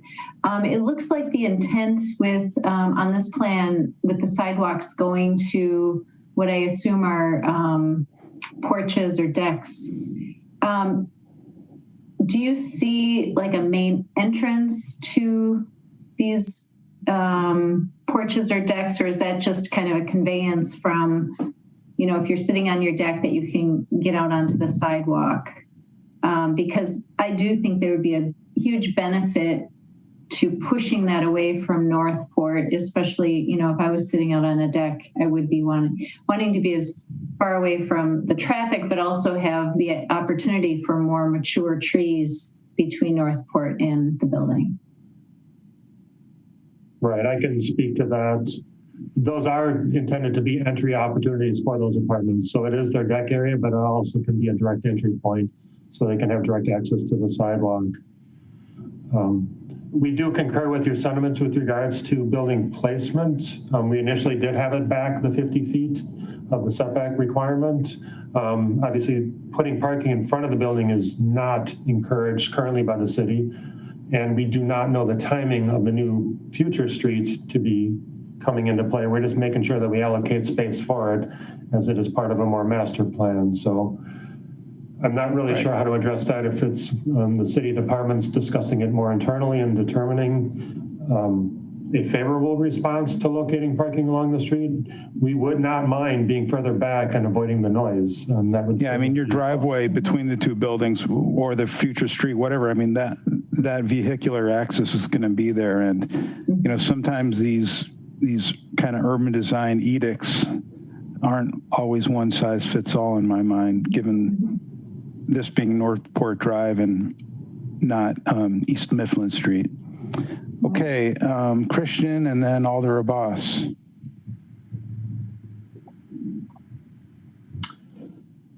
Yeah, just picking up on what we were just talking about. I agree that, you know, Northport is a highway.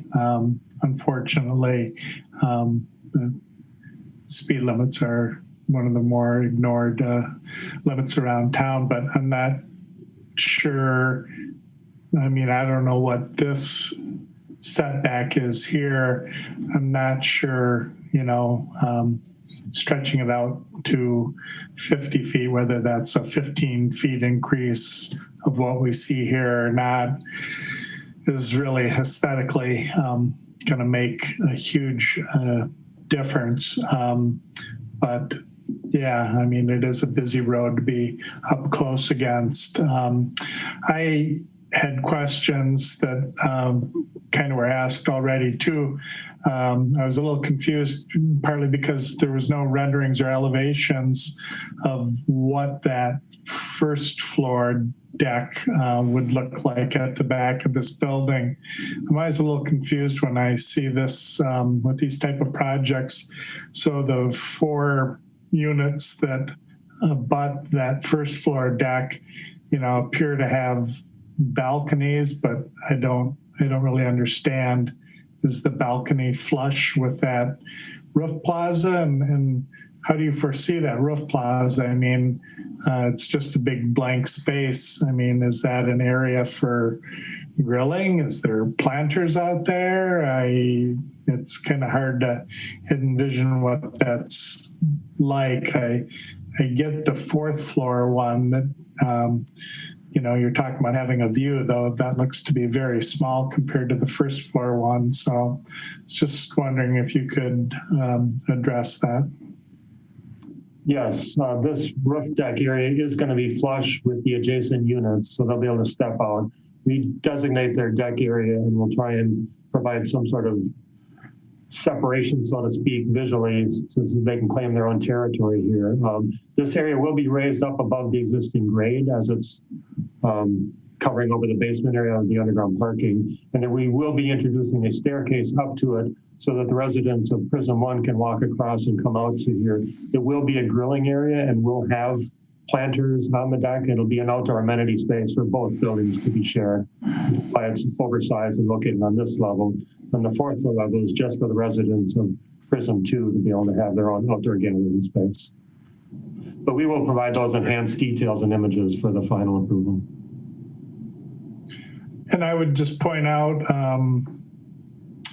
I know the first Prism building, there was a concern that the people in the back were kind of looking at an alley with dumpsters and stuff, but I drove through there recently and I was pleased to see that they followed up our suggestion of planting a row of fast-growing evergreens on that strip that in pretty short order are going to make a nice green wall that's going to, kind of block the view of the back of that building. So I don't know if some strategy along those lines would work with this building or even be necessary, but that's something to keep in mind.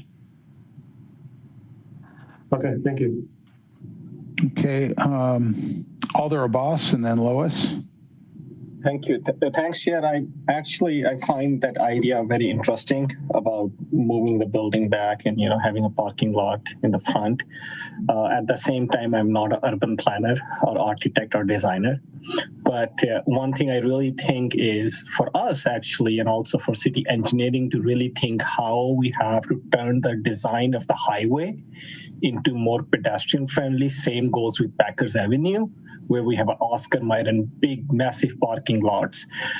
And one thing which I have seen in Europe is having the buildings close to the road and creating that congestion and narrowness actually stop people to drive much more faster. I'm not sure if that idea is right or not, but I think so for us as a commission, we should also think about in future buildings on a highway, what type of,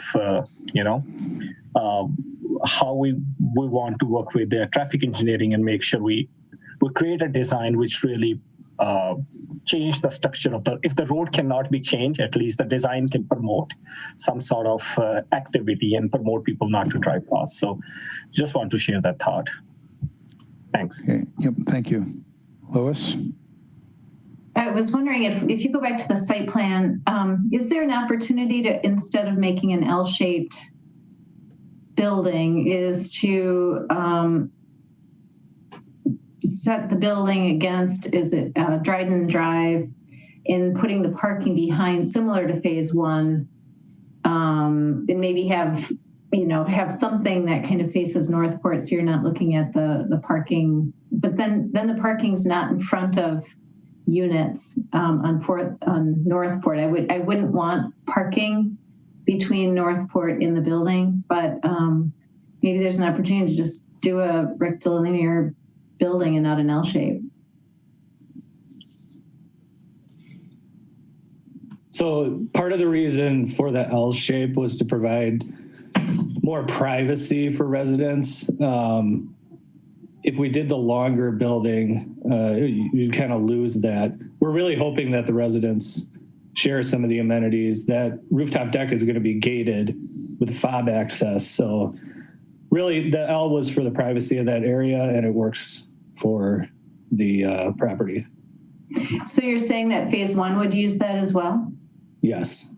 So in light of that, I would say I would be even more inclined to pull it closer to phase one, so those folks don't have to walk across a parking lot.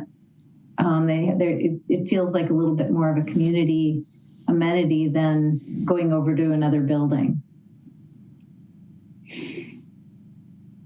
I mean, Kevin, even though you are going to another building. Yeah. Kevin, what effect would that have on the parking? It depends if the city allows for parking to be located in front of the building between Northport and the building. I'm speaking underground because we have that large square building right now that allows for. Well, if we keep it this shape but move it closer, it wouldn't have any effect. If we went to a long, narrow building, then we would potentially lose some parking stalls. Well, but if the parking deck, let's say, or the roof deck, let's just shift the roof deck over to Dryden, just to the south of the main building, and then you have the parking line up. So you kind of keep the L shape, but you've elongated the one side with the roof deck, and now you've got parking where the roof deck was. Right. Okay, I understand what you're saying there. We'll just have to evaluate the grades to see if we can get ramped down and into the basement quick enough then with that solution. Mm-hmm. Okay, thank you. Sure.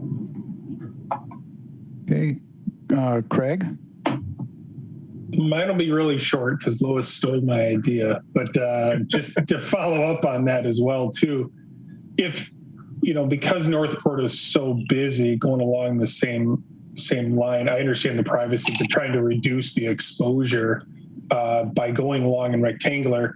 But then also I think parking on the south or the west side is probably more realistic. I'm thinking if we shifted the building down and putting parking near Northport, probably going to have a challenge with a curb cut that close to Northport with traffic engineering, which might provide a challenge as well too. So it might be that the curb cut has to stay where you're showing, and they're just adjusting it on site, either at the long rectangular and seeing if that can work, Kevin, with grades, or parking along the west, kind of in back too. Which again, I agree with Lois, trying to get that common amenity closest to both the buildings, especially with Wisconsin cold weather and all these things we're doing, running back and forth between buildings is something that people will it'll be a barrier. So as close as you can get that to a quick jog across the street and then back inside is probably something that they would do. Okay, yeah, I mean, I see this future street and the two buildings facing each other and having more of a direct relationship to each other than facing the building on Northport, in the long term being best for the occupants, or the residents, I should say. Jessica. I had one more. Could I just jump in? Sure. With one more? Yep. Kevin, if I remember the original conversation on phase one, there's a lot of discussion about the north facade and that singular element and stopping the horizontal bands. And I'm just wondering your input, because it looks like you changed your approach a little bit on this building and had that horizontal element running through on this phase. Right.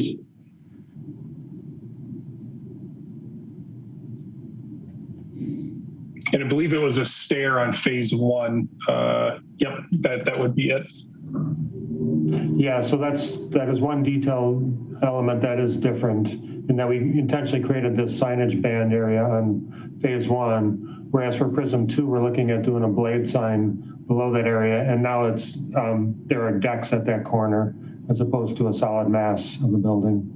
Yeah, and I think it works. It's just I just wanted to point it out and just ask, the intent behind it. So thank you. That was all I had. Thanks. Okay, Jessica. Yeah, I know we're talking about this one quite a bit, but I want to put a consideration for keeping that building where it is. On Northport right now, it is 6 lanes, but the city has put up a fence in the median between the lanes of traffic, because there's a sizable population of people walking across Northport in this area trying to get to the grocery store or the stores or food or whatever. And there's all kinds of ages, like children are trying to cross here. And if it can be slowed down because a building is closer to that corner, and if this intersection actually has somewhere for pedestrians coming from the other side of Northport to kind of land as they scurry across the street, I think it would be a good addition to try to slow that down. And also, Kevin, you mentioned that maybe all along Northport that might get developed if that mall ever goes away. And so in the future, maybe the future buildings will be closer up to Northport. I hope so, because so many people walk in this neighborhood and it's so unfriendly for pedestrians. And again, the tons of families that are over here. So I think, worth debate on that one. Okay. This is informational, and certainly we had a nice, healthy discussion here. Are there any other thoughts or comments to add? Okay. I don't see any, but we sure do appreciate you bringing this to us early on in the development for our comments, and we look forward to seeing you in about 10 seconds for item number 8.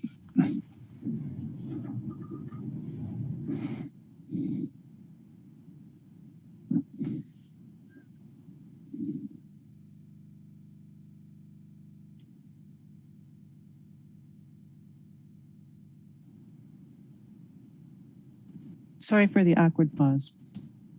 Up and running. Kevin Burrow. All right. Thank you again for your time this evening. What we have before you, as Janine mentioned in the intro to the start of this meeting, is this project was designed and approved back in 2004, 2005, as a plan development where we obtained GDP and SIP approval for this.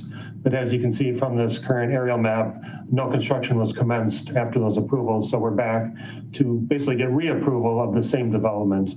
So we're looking at lot 10 of the Metro Tech development. And we are now surrounded by some new buildings, the Madison Fire Station number 13, and then the Steamfitters building are new compared to one we first presented years ago. So next slide, please. Our context is basically right across the street from these existing condominium buildings.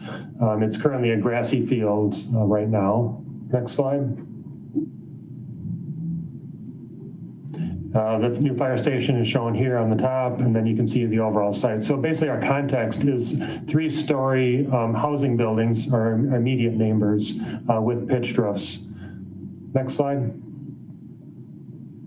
So our overall site plan is still consistent from the previously approved. Given the new timeline here, we do have to do different requirements for stormwater management. So the area in the southwest corner has been allocated for stormwater management, and luckily there's enough property available to meet the new ordinance, so the original design is able to be maintained. So we have the 3 buildings, all 3-story, with 26 units in the angled building at the corner, and then 2 24-unit buildings. And we have deliberately added the sidewalks connecting around the perimeter of all these properties. Next slide. So the overall layouts, it's so 3-story apartment buildings with underground parking. Typical layout for parking where available, and then bike parking within the basements. Each of the buildings will have elevator service to them. Next slide. So a mixture of studios, 1 to 2-bedroom apartments. Building number 1 will have a community room and exercise room located at the corner. Next slide.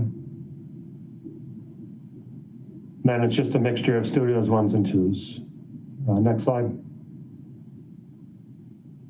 3rd floor plan is identical. We can jump to the next building. So here are the concept elevations, but we can look at the color version further on in the presentation. So buildings 1 and 3 will be identical, 24-unit buildings, 3-story with underground parking. So a mixture of studios and 1s, no common area within these buildings other than the corridors and the exit stairs. Next slide. 2nd floor is similar, and 3rd floor would be identical. And then extra elevations here, but we can jump to the colored version. So the overall color palette is shown here, where we're looking at doing a combination of masonry and more earth tone siding elements to really blend into what's currently existing in this neighborhood. So we're a similar pitched roof element. The overall massing of these buildings is very similar to the condominiums, but actually at a slightly smaller scale, smaller massing density. So we've got some detailing going with the brick on the gable elements and some accent bands with some cast stone as well. And then the 2 different colors and textures of siding. Next slide. So here's some perspective views. This is building number 1 at the corner where the common area is located as well. Each of the units will have direct entry off the 1st floor for the units. Next slide. This is a view of building number 3 then further to the south, where you can see building 1 in the background. So again, very similar detailing with direct entry to the 1st floor units. Next slide. And then another view looking back towards building number 1, which building number 3 will be identical to this as well, which is in the background of these. I believe that's our last slide. One thing I did not mention is that in the site layout, we are creating an outdoor amenity space adjacent to that stormwater area. So we'll have a fire pit, grilling station, a pergola area. So all residents will have a central landing spot as well on the outside of the buildings. So with that, I can open up to any questions or comments. One quick question. The original approval was for 2 and 3-story buildings? Correct. That is one change that we have made is building number 2, which is in the background, was originally proposed as just a 2-story building, but we met with city staff and we're able to come to the conclusion that the slightly additional density of 8 more units would be appropriate. So we are just asking for 3-story buildings for all 3 instead of that building in the back, number 2, would have been just a 2-story originally. Oh, okay, that one. All right. Thank you. Lois? I'm wondering was there any consideration, now that you have that amenity space, is to flip the parking for building 2 to the town center drive side of the building, so it's not an island surrounded by driveways?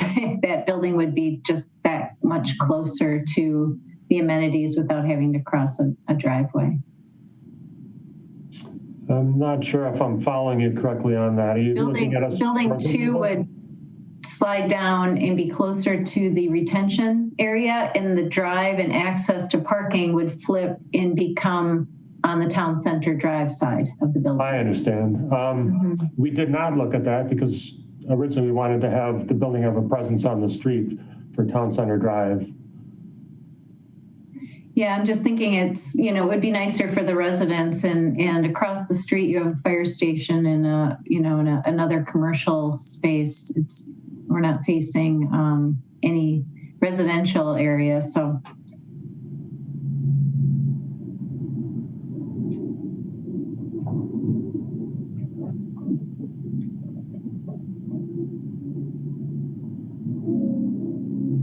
That was my only comment. Okay. Craig. I don't have any specific comments, but I do want to just say thank you. Your attention to detail on renderings overall really makes our job easier. And I just wanted to note that specifically, showing some of the stonework, lintels, et cetera, on the brickwork. It's a very successful design. No other comments, but thank you for the attention to detail. Well, thank you very much, Greg. Okay, Jessica, and then Shane. Yeah, I agree with Craig on that. I particularly love the arc concrete detail over some of those private entrances. But I'm wondering, I think your firm has experience with this before. Do people ever confuse those entrances with public entrances? Based on how the railing situation works, and we intentionally narrow the staircases to those and widen them at the main entry points, as you can see in this image, to really help accentuate the main entry. So they've been successful for us to date. It doesn't really matter, but I wonder about taking the bottom part of those private stairs and rotating them 9 degrees so that you're just not entering right on somebody's front door. It just makes it a little more private. It's just a thought. Okay, well, thank you. Yeah. Okay, Shane. Thanks. If we could go back to the site plan. I was intrigued by Lois's comment about the driveway and the entry, and I can appreciate the challenge, the balance of creating an urban edge versus, having the amenities closer to where the people are. But I think it was an interesting comment and definitely worth looking at. And the other thing I was looking at from a site planning perspective is trying to understand sort of that center drive and the demand and the traffic flow through it, and whether the amount of paving and vehicular circulation could become more efficient, so that between the cluster of buildings, it wasn't so much pavement, and the center island I think is useful definitely from a safety perspective, and having a single loaded condition is safer than a double loaded if there's a lot of traffic moving through there, but it's also green space that no one's going to use, and it doesn't really add as much value if that green space was displaced and connected to the other green spaces. So I don't know, maybe something to look at, and if you have any comments now about sort of the circulation through that center drive, that might help us sort of understand what's going on. Right. The main point of this, as you mentioned already, is just to help slow down traffic such that each building has their own visitor parking area, so to speak, and residents will also use it as well on occasion, but to provide some separation there such that people aren't racing through. There will ultimately be a street to the south as well, which is shown dashed in on this image. At some point, that's been platted for a future public street. So we'd like to try and help make sure that this doesn't become a cut through, but by no means should it, given that there's minimal development to the north. But it is more for just slowing down and softening that area. Okay, thanks. Okay. I got one other comment. Janine, if you could go to the very end where the renderings are, just like to ask my fellow commissioners what they think. Yeah, that'd be either one of those. I'm thinking that the gable elements on the third floor are more successful without the brick than with the brick. And, with all the ups and downs of the brick and, seeing brick on a gable end always troubles me for some reason. I'm just wondering if by simplifying it, by just making all of those third floor gable elements,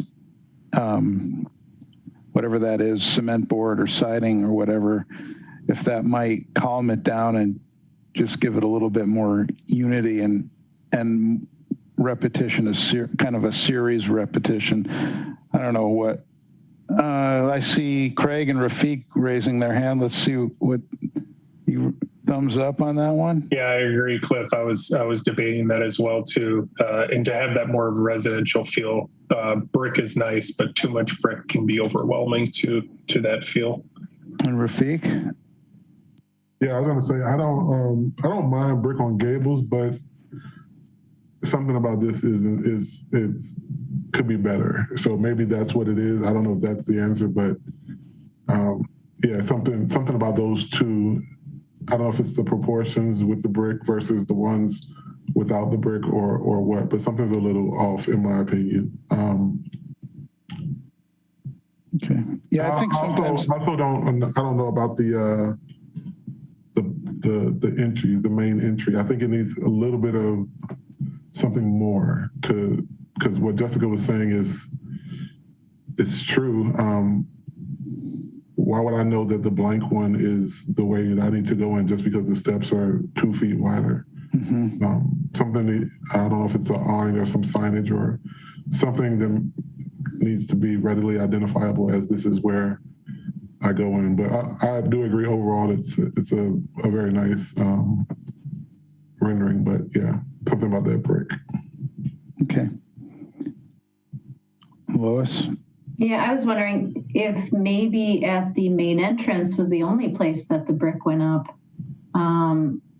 Just looking for a way to differentiate a main building entrance to a porch from a resident. And so maybe that would be the only place you have it. Okay. All right, so let's see. You guys raised your hand. Yeah, go ahead, Rafiq. I think what it is you don't need that band, that precast cap that you would put to differentiate a change of materials. You don't need that on the brick. Maybe that's what's throwing it off a little bit. If it's brick going all the way up, you don't need that precast profile. You can just stop the seal at the width of the window. That might be what's throwing it off. You would have it when you change materials to cap off, that transition, but you don't need it if it's just brick going all the way up. Yeah, so it's just studying those third floor brick gable ends, and also I really think the comment to differentiate the main entry through the architecture more so than just the stairs. To accentuate that as a public entrance versus individual unit entrances. I was going to say, because you already have cast stone, that could be an opportunity to be put like a full archway there, with columns and something. And especially from curbside or driving, you want to have that visual signage, almost that presence of a main entry. Okay. Yeah, the other opportunity would be lighting at that main entrance, and perhaps there are two lighting fixtures on either side of that main entrance, or any little cue helps. So just a thought. Okay. All right. Any other comments before we send them on their way? Great. All right. Thank you very much on number 8. And we look forward to seeing you back here with that one. That takes us to item number 9 of 10, 216 South Hamilton Street. We have Christopher Gesch registered to speak on this item. Thank you. Yep. Can everybody hear me? Mm-hmm. Okay. Well, hey, thanks again for taking the time tonight. Janine, can you flip over to the next one? Okay, so just a couple seconds of background here. We've been thinking about what has been happening over the past year, as I'm sure almost everyone has, and we're trying to think through sort of what some of the trends are here, what we're hearing out on the street, and it's an interesting contrast between the Madison Yards project, where this came up briefly, kind of what the future of office work is like, and what people are really looking for. Now, certainly this is a much, much smaller project than that one, but what we have been getting a lot of positive feedback on are really exploring some live work spaces in a true sense that hasn't really been done in Madison. I know that there's the ones down off Mifflin Street and the other ones that are proposed over by the old Scooter Therapy. But given the site and location of this and the feedback that we're getting, we really thought that it would be a really interesting and a good use for this particular site. Switch to the next one. So the site is mid-block on Hamilton. It is an infill site. There's an existing single-family house that was converted to office use in the early 50s. Now, Jason Iverson is the owner of this. He's listening and available for comments on this as well. We had thought about doing just a straight commercial project on this. There was some medium-sized office users that were interested in the site back in 2019. Everything kind of went on hold last year. Then, as we started working through, getting feedback from potential buyers here, we decided to really explore this in more detail. Next one.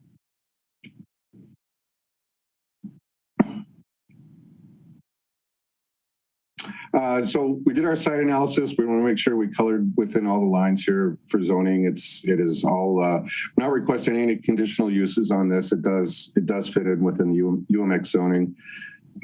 Next one, Janine.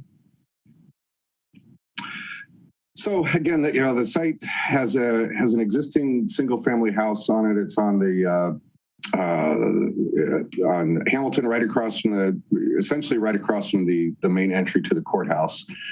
We have gone to Landmarks a couple times on that for the demolition of the existing property. I'm going to skip to the next one. So we'd be looking at a 2-story live work with a small commercial space upstream on Hamilton. There'd be 4 units, 2 stories. We've had just a lot of interest in people looking for ownership options or business condos or commercial condos. I we all know that there's a lot of rental units out there. There's not that many condos, and again, this isn't a very big project. It's 4 units, but we think as an urban infill project, giving an opportunity for people to have an ownership stake in this, and also address some of the post-COVID concerns, which again are not everyone's concerned about it, but there's a large enough group of people that we would like to provide this opportunity for them. So we have we would use the existing curb cuts on Hamilton, and then the one on Doty. There's an access easement to maintain a drive through there. Certainly we want to keep we would follow all the live work definition and requirements in the Madison ordinances and the building codes. Obviously, we want to keep the entries right off the sidewalk. We really want to just create that a continuing streetscape, from the Capitol down to the lake. Next one. And then, so where the red band is, that's kind of an interesting one. We've been working with the operators of the Savvy Cafe across the street in the courthouse. They've obviously been, having a little difficult time during COVID as well. They do have a complete commercial kitchen across there, and we've been talking to them about using that space that's designated with the red band as a potential place for them to have a subscription meal service. So basically they would prepare everything in their kitchen across the street, put it in here in some heated lockers, and whatever you pay for your meals, you just come and pick it up. We're continuing conversations with them, but it's a really interesting group over there, and we're pretty excited about the potential idea. It's not a very big space, but we do think that it would be an interesting amenity for the neighborhood. Next one. So that's the view down the Hamilton sidewalk down towards the lake. Again, just it's a fairly straightforward definition of the live work. I'm going to skip to the next one, Janine. I know I'm almost out of time, so I'm trying to crank through this. This is the view from the alley, which was a complete mess. It's maybe 8, 9, 10 years ago. It's slowly getting cleaned up. The owners of the apartments that face Henry Street have certainly contributed. We've contributed with the Barracuda project, and this is just the next step in really completing that block. One more, Janine. Just some quick renderings here. This would be the workspace. They're about between 600 and 700 square feet for the live and the workspace. Keep going. Upper level, that's on the right side, that's facing the Capitol. Bedroom in the back on the alley. This is the kitchen living space. Keep going. We would have 4 on-site parking spaces, 1 per unit. There is plenty of street parking around there. We've been down there for a little over 2 years now, and we have noticed that particularly on Hamilton, there's always parking available on those metered spaces on Hamilton and also on Doty Street. One more. So just a quick floor plan or a site plan here. We would have the entries to the workspaces and the live spaces right off of Hamilton, auto and bike parking in the rear, and then the entry you can see upstream where it says commercial. That would be the entry to the subscription food place. And if for whatever reason that doesn't go through, and I don't see why it wouldn't, that would just be absorbed by that upper workspace. One more. Then we have the live spaces up on the second floor. Again, it's meeting all the definitions, and these would all be 4 one-bedroom live spaces above the live work. And one more, Janine. we have the materials defined for you guys to review and look at the renderings. And again, we just wanted to keep this as just a very nice infill project that again gives a different opportunity than what's out there right now. And we have one more building elevation, and then we can open it up for comments and questions. All right, thank you very much. Rafiq, we'll start off with you. Yeah, can we go back to the renderings?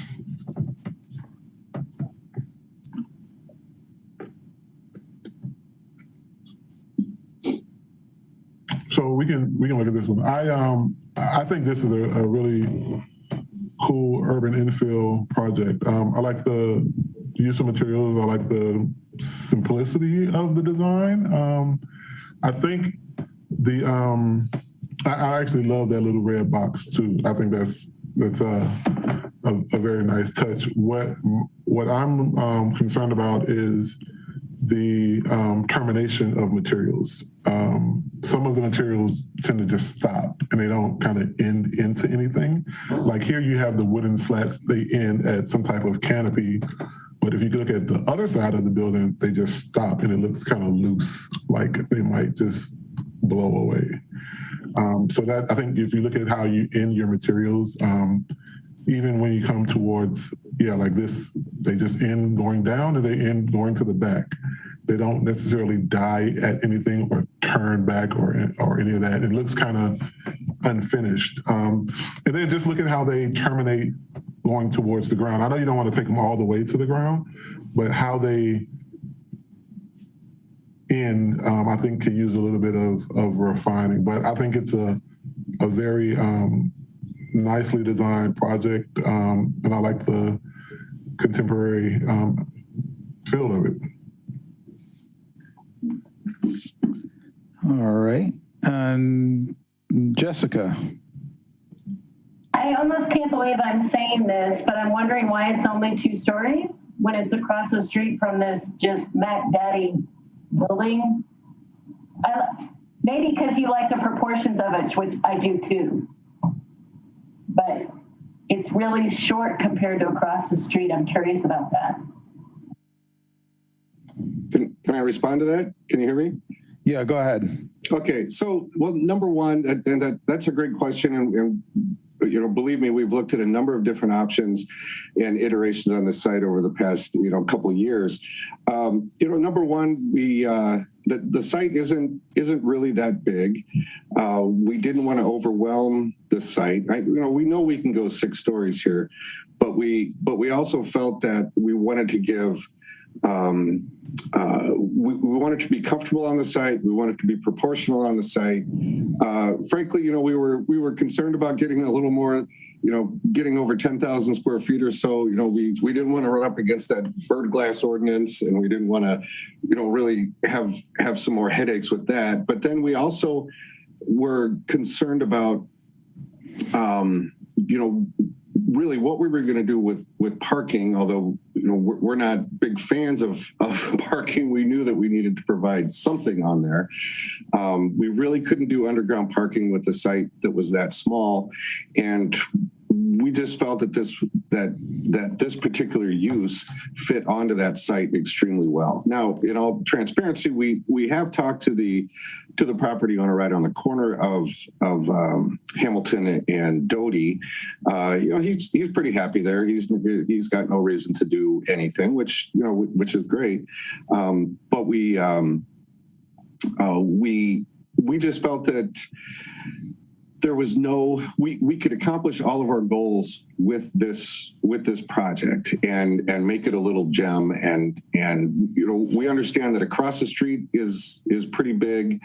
Right behind us is 3 stories. Further down, right across Henry Street is only 2 stories. So I appreciate your question. Believe me, and we have explored a number of different options, but this just seemed to make the most sense from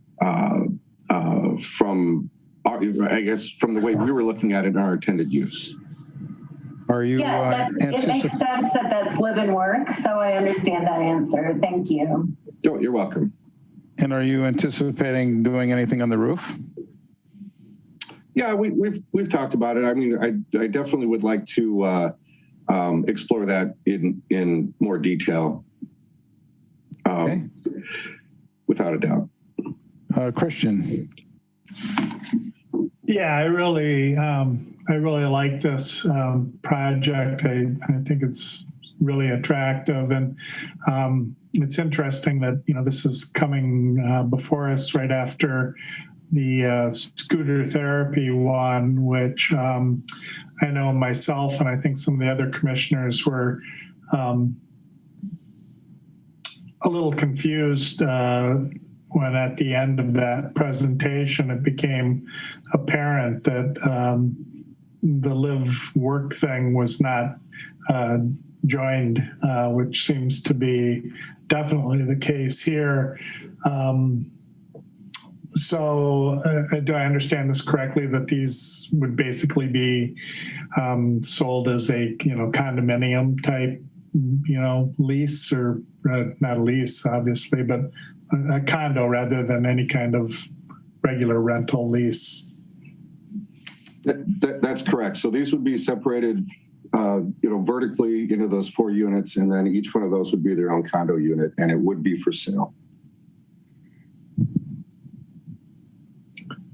Very good. And I noticed, it doesn't look like you have, hardly any space to do landscaping, but I was just curious. I did see you had a few plants spec'd on one of the plans there, and one of them was a species of bamboo that would not grow here in Wisconsin. So if you do find room to squeeze some plants in there, definitely work with somebody that can steer you to appropriately Wisconsin hardy plants.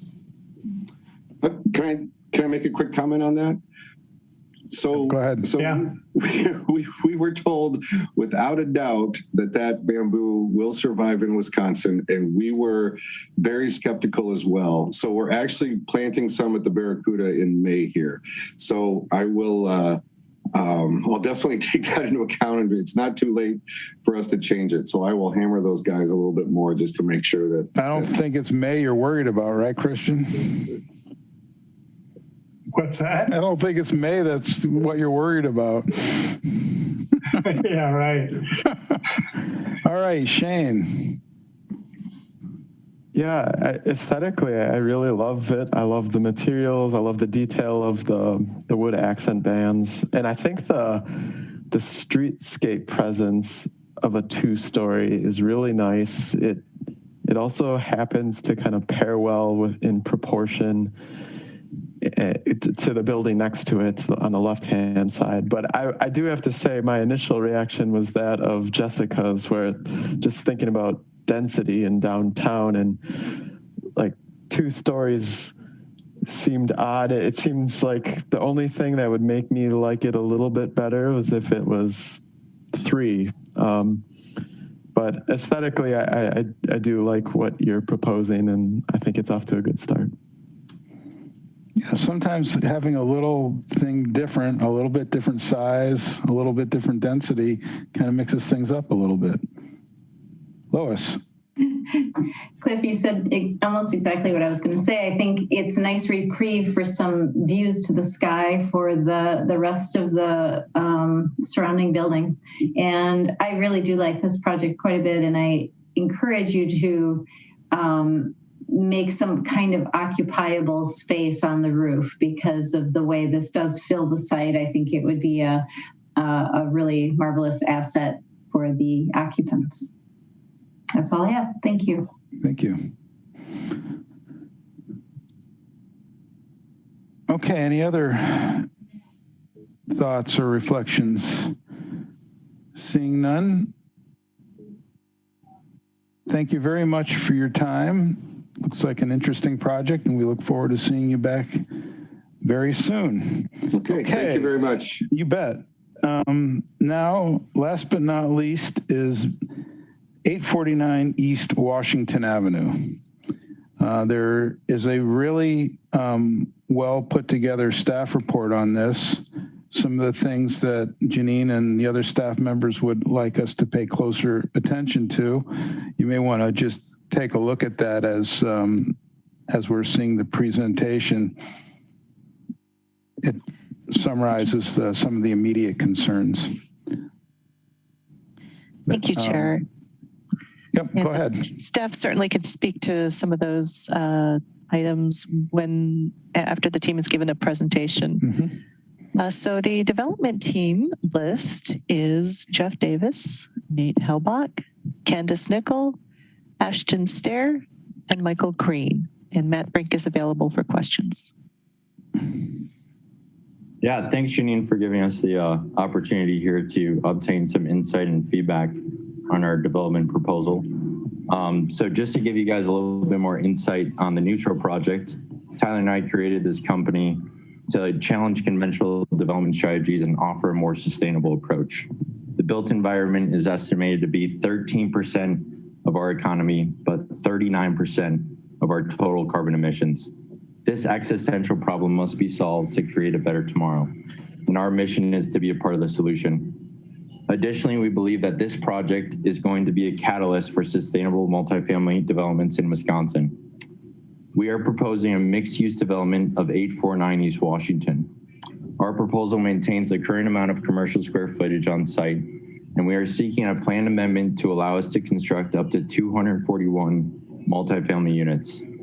I want to introduce our architects, Michael Green, a renowned mass timber architect from Vancouver, and Angus Young, an amazing local architect from Madison. From here, I'm going to let Jeff Davis give a little bit more information on our planned amendment, and then Michael Green is going to introduce his team, and then Candace and Ashton will introduce the project. So Jeff, I'll let you take it away from here. Sure. Yeah, thanks, Nate. You guys hear me okay? So I'm just going to give a really quick overview, and then I'll hand it off to the Michael Green team to kind of talk details. But so, you know, as you know, we're proposing a change to the Capital Gateway Corridor Plan to allow multifamily on the site.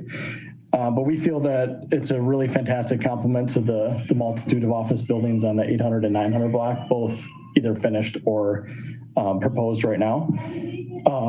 So you'll see we have between an 18 to 15 story mixed use building. We've got a lot of unique and forward thinking, sustainable, community, family driven initiatives. And then I just wanted to note that we're within the Dane County airport height restriction of, you know, roughly 160 feet. So even though we're 15 stories, we're still within that. So we're going to do just a brief design presentation that has a bit more information than your packet did. And then we're going to turn it over to all of you on the commission for questions, comments, and feedback. And I know that everything we have is super preliminary, but we felt that it was really important to get this proposal in front of you as soon as possible, just to get your feedback and have time to incorporate it into the design. And so with that, you know, we're not going to have all the answers tonight, but hope to be able to answer as many questions as possible and gather your feedback for the next time we come back. So just a couple items, as you saw in the staff report, we have a few UDD 8 items in regards to bonus stories, setbacks, and stepbacks that we want to really specifically talk about and address in detail tonight, and what our goals were for why we're presenting it the way we are. And then, you know, with those items that certainly make this development feasible and still able to provide the level of engagement for families in the community. So we want to make a point to talk about each one of those. So with that, I'll just kind of quickly introduce our team. So as Nate said, we'll have Michael Green, Candace Nickel, and Ashton Stair from Michael Green. They're our design architect partner on this project. And then we also have Matt Brink, who I'm sure most of you know, and Nate Helbach with the Neutral project too. So with that, I just want to say I'll apologize in advance for how quickly we're going to crush through these slides. We've got a lot of information to present, but we obviously want to be respectful for people's time, and especially because we're last tonight. So we are very, very excited for this project and what it can do for the East Wash corridor. So I look forward to all of your feedback. And with that, I'm just going to turn it over to Michael, Candace, and Ashton. Great. Thanks, Jeff. So I'm going to only also briefly speak to say hi to everyone as the principal of the project from MGA and working with Jeff and his team.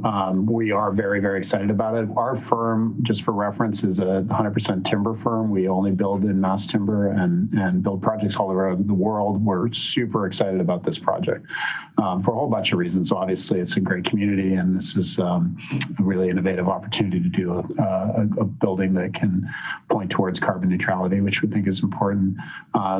As Jeff said, from our team, Candace and Ashton are going to I'm going to actually hand the floor right now to Candace, who I'll walk you through it, and I'll be here to answer questions at the tail end. We look forward to your comments. So over to you, Candace. Awesome. Thanks for the intro. Okay, so let's just jump right into the site analysis. So we're on the right slide. Thanks, Janine. The project in question is located at 849 East Washington within the Marquette neighborhood and the Capital Gateway Corridor Urban Design District 8. On the next slide, we're looking at diving in and exploring.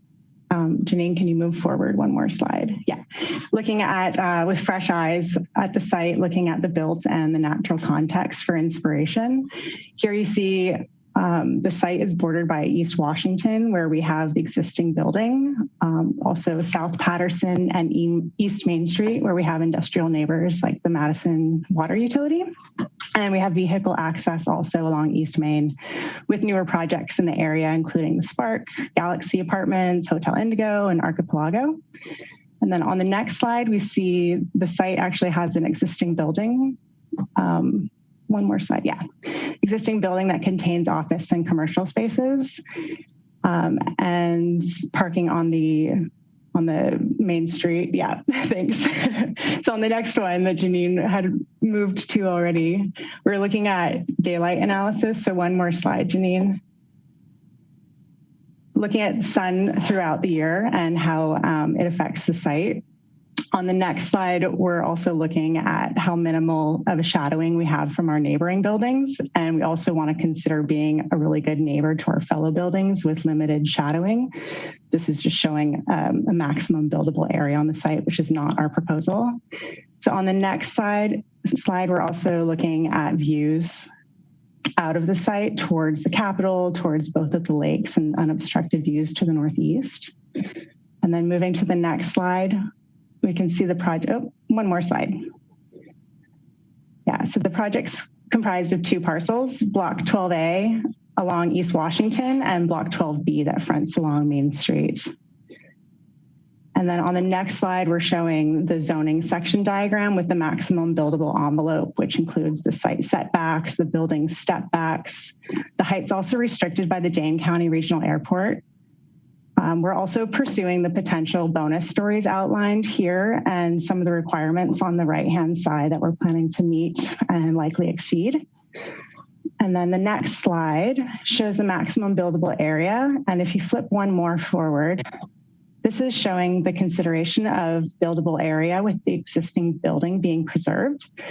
We really value the character and the contribution that it brings to the site. But that being said, the preservation does limit the amount that we can build. And so going on to the last slide I'm going to do, and then I'll hand it over to Ashton. So this one, we're really looking to continue to develop the project and we'll refine what we meet or how we're meeting these provisions for the bonus stories. We're currently only proposing about 28,000 square feet of the possible out of the possible 75,000 square feet in bonus stories. So there's two possible paths per the UDD 8 section 12C. One of the first options is instead of LEED certification, considering the more stringent passive house certification. And the second option, looking at a combination of initiatives that are listed in UDD 8 option 2, and some of them are highlighted here. And with that, I'm going to pass off to Ashton. Awesome. Thanks, Candace. I'll get us going onto the design of the project. So Janine, if you can go 2 slides forward. On East Washington, we have a 15-story massing that steps down towards East Main Street from 10 stories to 8. We're preserving the existing building and creating a thoughtful and respectful addition behind. The project will have 225 to 241 units with parking wrapped in commercial and residential program. On the next slide, we have a section and plan with key program highlights.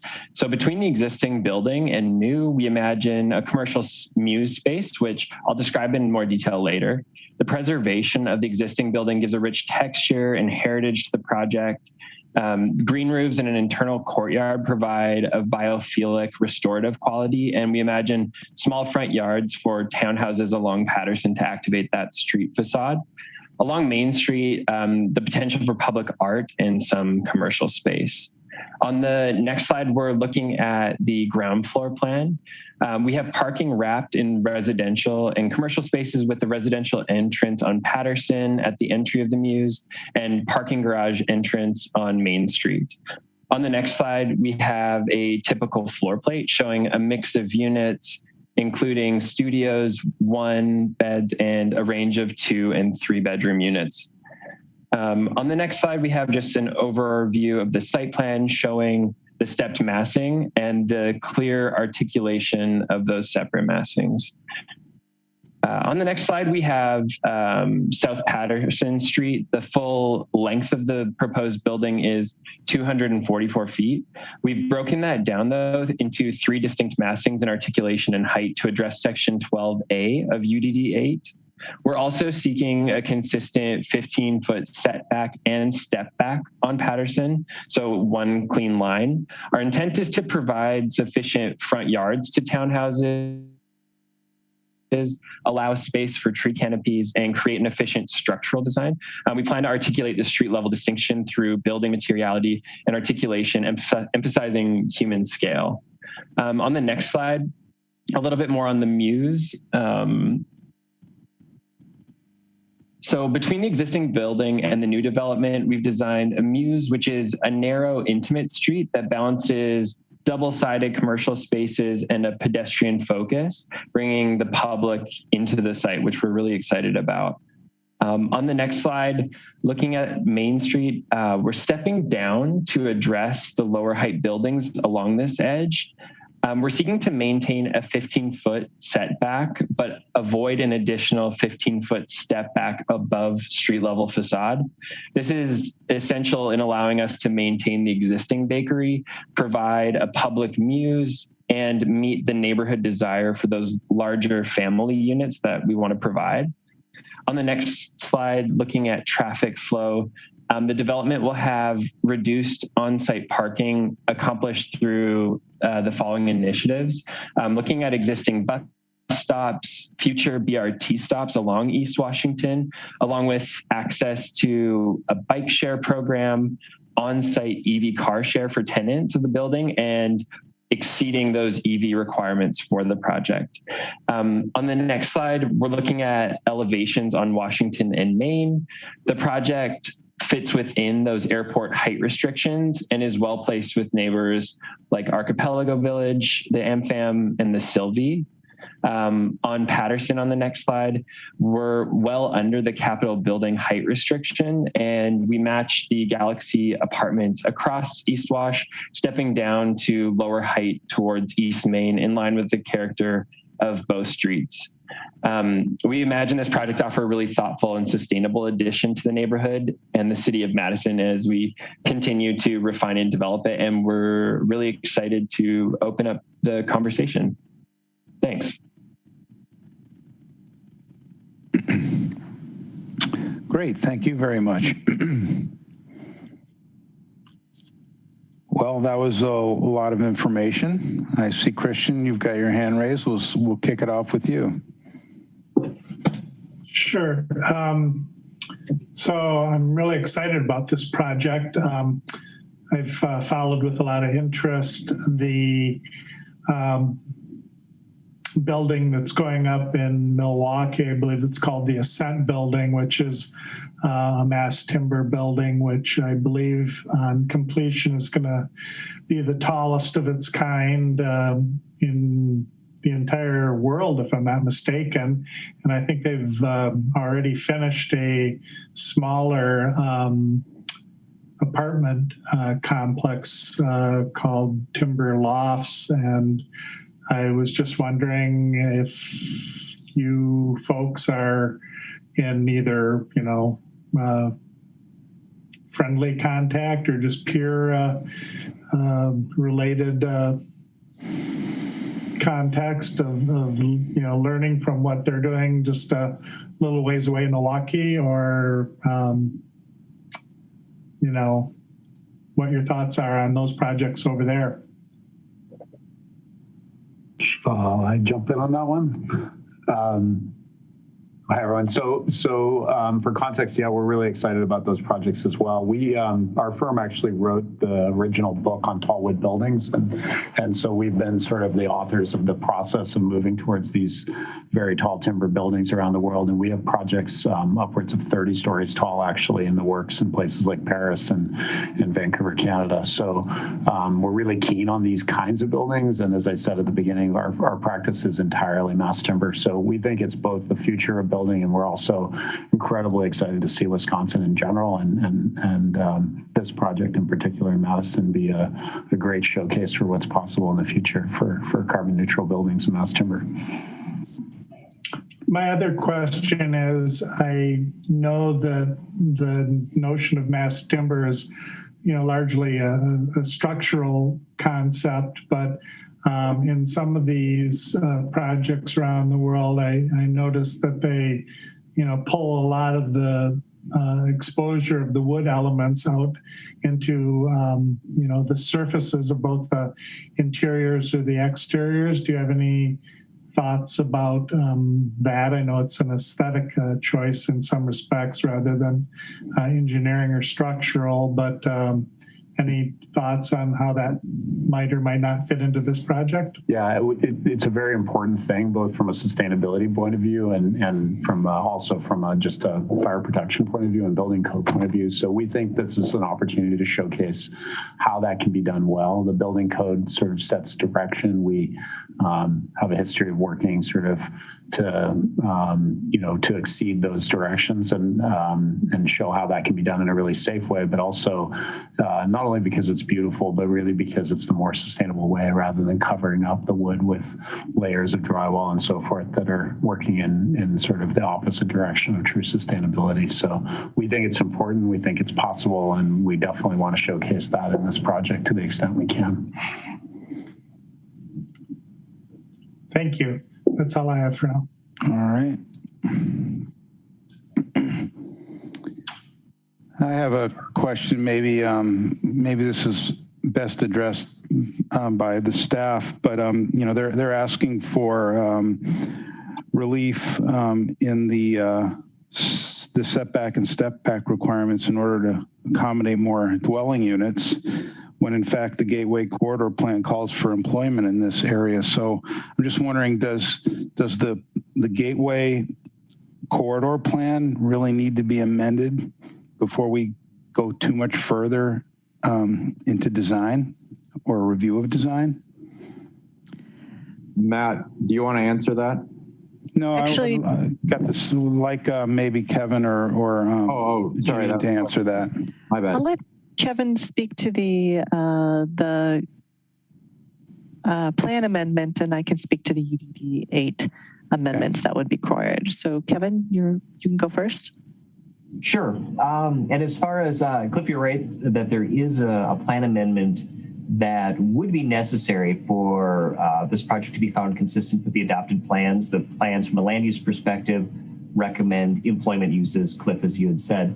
So if there is support, typically from the Alder, to pursue a plan amendment, that would likely come concurrently with a formal development proposal, would be how those have been handled in the past. There was one recently that came through last fall that needed a plan amendment. So there is some precedent for that, but I would say that it's from process standpoint that would likely come concurrently with a formal development proposal. Yeah, and as I recall, that plan amendment had both employment and residential. This looks like it's just 100% residential and no employment other than maybe who's going to work in maintenance in the building.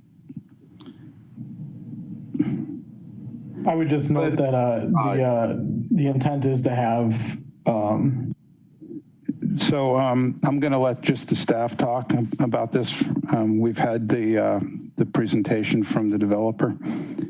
Janine, do you have anything to add to that? Sure. And as mentioned, the development team can speak to the amount of commercial that is in here. But as far as the UDD 8 text amendment that would be needed to allow this, so Kevin kind of stated that, the plan area set the basis for the use, but it also kind of set the guidelines for what became Urban Design District number 8. And that guided all of the setback and step back requirements. And we've seen that in a lot of these projects along here, particularly, obviously along East Washington, they're working within the existing buildings. So the setbacks along East Washington don't apply. However, along Patterson Street, the minimum setback is 0 and the maximum setback is 10, but they're showing 15. Technically, so that, that would require an amendment to allow a 15-foot setback. The current step back requirement is 15 feet. So in theory, there would not need to be an additional step back if the 15 feet was allowed. So that's along Patterson. But above the 5th story, this is a requirement for developments that are longer than 200 feet. So this is shown as 240 feet. So it does exceed that. So above the 5th floor, it would need to have a 45-degree step back. So the additional stories would be cut back significantly, kind of angling away from South Patterson Street. Is that 45 degrees from the 0 setback line? Correct. So that would be 5 stories at the 0 setback line. And then it's 45 degrees above 5 stories, not from ground. Okay. Yep. Correct. Thank you.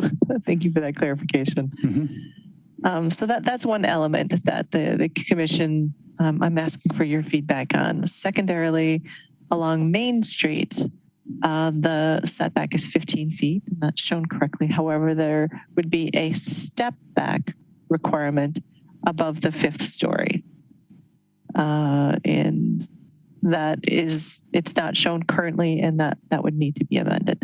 So those are the things for consideration, and I can answer any questions. Okay. Well, to me, it seems like a huge ask, to ask for relief on all these well-considered step backs and setbacks in order to accommodate a use that's not even in the adopted plan. But I guess I'll ask my fellow commissioners for their feedback. I'm certain that the developer needs to hear what we think about this before they go way, way down the line in designing a building. Jessica. I don't know if it answers concerns, but it does say on one of the plans that the existing building is going to be used for offices.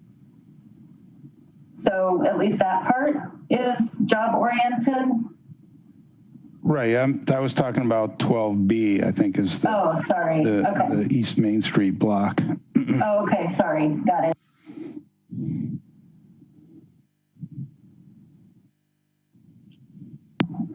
Christian, and then Jessica again. Clarify that.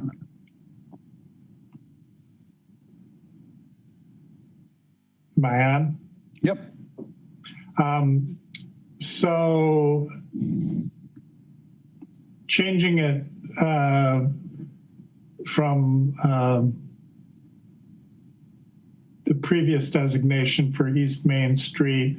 I mean, didn't we do that up the block on the back of the Archipelago block? Are we doing this by a project by project or block by block? I mean, we did for that one, yes. There was the WIDA office building, and then the other half of the block was the apartment building. Okay. But there was a considerable amount of employment included in that development. I mean, we've seen, and we continue to see lots and lots of residential. You know, I think we just have to think about the long view of what the city wants to do along East Main Street. I'm not saying, and I'm not advocating to deny this, but I think that the commission really, before we get all excited about timber frames and green roofs and stuff, I think we need to really think about the core uses and the adopted plans and the zoning implications as well in terms of step backs and setbacks.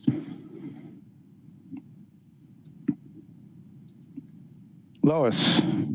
Well, I applaud the direction of sustainability, and I love all the green area that you've provided, aside from some of the zoning issues. But I think I was looking at your parking ratio, and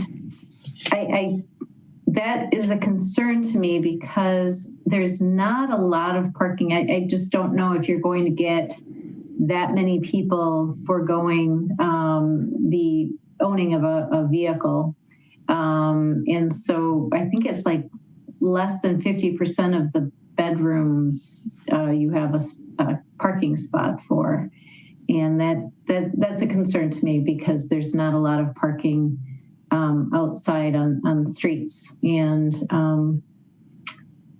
as a matter of fact, is the streets, the people that work downtown will often park this far out and walk in. So it's usually really crowded with commuters to downtown as well. So that's my one caution about the parking. Okay. You said caution or question? Well, it's not a question. I mean, okay. I think it's something that I would be concerned about if that continues to be the direction, is that such a small percentage of parking is provided on site. Okay. Russell and then Craig. Well, at a high level, I'm excited about the ambition of the project as well. So just focusing comments on the asks for variances and changes. I want the team to understand here this is a question for the applicant. Can you tell us why the larger bedroom units must be on Patterson that are I guess on page looks like page 20 of the presentation. These larger bedroom units are on the chopping block, if you will, to achieve the setback requirement. Can you explain why the larger bedroom units must be on that location? I think we have the capacity, obviously, to move those, and the intent was never to say if those bedrooms, if we can't get that, then it's cut. I think on our bigger picture, the goal is to also maintain the existing bakery and then also give back that public muse space. So in making some of those moves, it is restrictive in how we can allow for step backs, especially on East Main, as it pushes the project further back towards that facade.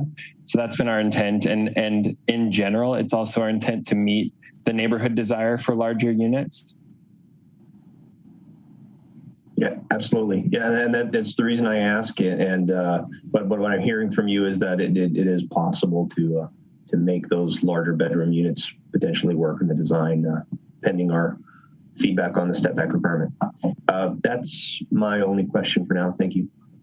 All right, thank you, Craig, and then Rafiq. Thanks, Cliff. So yeah, overall, I just wanted to share the sentiment that your goals of doing heavy timber framing definitely pull on a lot of our heartstrings. It's core to a lot of the things that we believe in for sustainability, etc. Forest Products Laboratory is here in Madison. Huge amount of research that is done that a lot of your technologies came from. So that's again, kind of close to heart for Madison. And one bit or suggestion on some of your literature as well. It's not just the trees and some of the carbon dioxide that goes into using sustainable resources, but also the alternative of concrete and specifically cement is one of the worst things we do to the environment. So also there's the opportunity cost of just not using cement as well whenever possible for, PT decks, et cetera. But I guess going beyond that though, choosing building systems for a project is something that each project has to go through, but it doesn't relieve the design team of staying consistent with all the ordinance and codes we go through, specifically for equity for future sites or adjacent sites that had to go through it. And while some exceptions are made, there has to be significant justification given to a project to show why exceptions have to be made. Otherwise, there's no reason to ever have thoughtful standards being put in place if every project is going to pick and choose which ones they have to follow. So to the design team, I would just say, if you're looking for relief from certain elements, there's got to be real good, plausible justification for that so that we can see what it is and why this project has to give in to some of those relief and why they're asking for it. Okay. That's all I had. Thank you. Great. Rafiq. Yeah, my question was more for us than them. You posed the question, and I feel like it just got brushed over. What's the verdict on the use, the zoning? Well, I think in terms of the use, where the plan calls for employment, I believe it would be a kind of a concurrent. I think as Kevin described it, a kind of a concurrent application that we could, I should say, recommend what they're proposing in conjunction with an amendment to the plan. So they're basically, it sounds like they're looking for bonus stories in addition to, violating some of the, or at least adjusting some of the setback and step back requirements. On the case of Patterson, they actually want a little bit more of a setback than what's required, but on Main Street, they want less of a step back.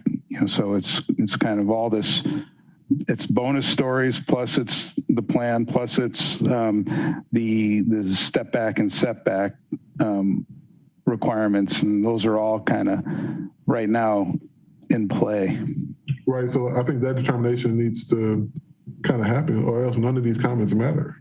So we have, so the UDD gives us pretty clear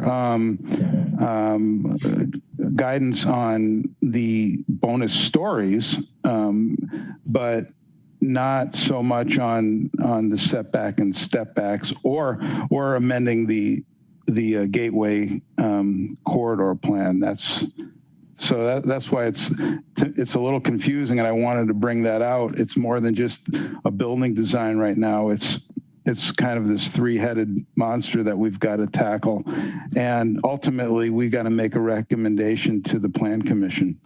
Right. So I think we should kind of focus on, are we going to make that recommendation or not? Whether before we start talking about what the building looks like. Yeah. Right. Kevin. Oops, there you go. I guess to Rafiq's question, I would just request from staff standpoint, because UDD 8 really has to do with the setbacks and step backs. And if there are things that this body is seeing with the shape of the building and those elements that are directly in UDD 8, that would be one thing that I would encourage direct comments related to those setbacks and step backs in UDD 8, just as part of this initial discussion here this evening. Okay. So you're saying that we can ignore the setbacks? No, I guess no, I wasn't saying that. I was just, if there's, I guess, feedback that you, and I guess what I'm hearing tonight from most of the commissioners is that sticking with the existing setbacks and setbacks, unless there was some sort of justification provided, seems to be the feedback that I'm hearing from the commission members tonight. So I guess I just want to be clear, members, to be clear that if they don't support significant changes to the setbacks and step backs, if that's said clearly as part of the feedback provided tonight. So then what happens to the use? The use is going to be something that ultimately the city council would have to consider whether or not to change the plan. Use isn't typically in the, I guess, obviously use impacts design. It's not necessarily the within the purview of UDD 8 that talks specifically about more form standards. So if there's comments that members have in the use, you could certainly raise them, but I would say that the physical design of the building is more within the parameter of UDD 8, what the commission would ultimately be an approving body.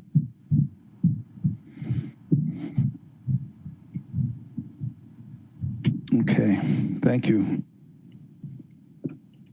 So, and this is for informational, but I think we need to send a message as to whether or not they've so far demonstrated enough reason to have relief on this setback and step backs. Bonus stories can be achieved, and we've given those out before, or we've awarded those before, and certainly this project looks like it has a number of features that would qualify or could ultimately. I'm a little curious with the city staff how they enforce LEED certification, because really a lot of times those kind of green building certifications come along after the building is occupied, how you hold their feet to the fire, after the building permit's been pulled and the building's up. Did you want to add something? Yeah, either you, I see Kevin had his hand raised, or you can, Janine. We'll speak to that a little bit more under business by members, but additionally, we'll invite John Strange back for a future meeting to talk more in detail on that. But that is enforceable. If it becomes part of the qualification for a bonus story, it can be, there would have to be proof for certification. But again, I can speak to that more later. Okay. All right. So let's see. Anything else, Rafiq? No. Okay. Let's see. We have Russell and then Jessica. I'm still trying to understand the implications of this and whether it helps their application or not. I'd like to ask the design team to speak to the reason for the order of the stepping and the massing. Why the 15-story on East Washington side and why the 8-story on the Main Street side? Maybe it's obvious, but just could you tell us what are you trying to do with choice of that stepping in that direction? So one of the advantages of the sun orientation and the implication on that courtyard, that elevated courtyard as an amenity. So by having the lower height on Main, it allows the sun to hit that courtyard for a much longer period of the day, and seems to have much less implications as far as shadowing on other buildings by putting the taller building where we have. So that was the thinking.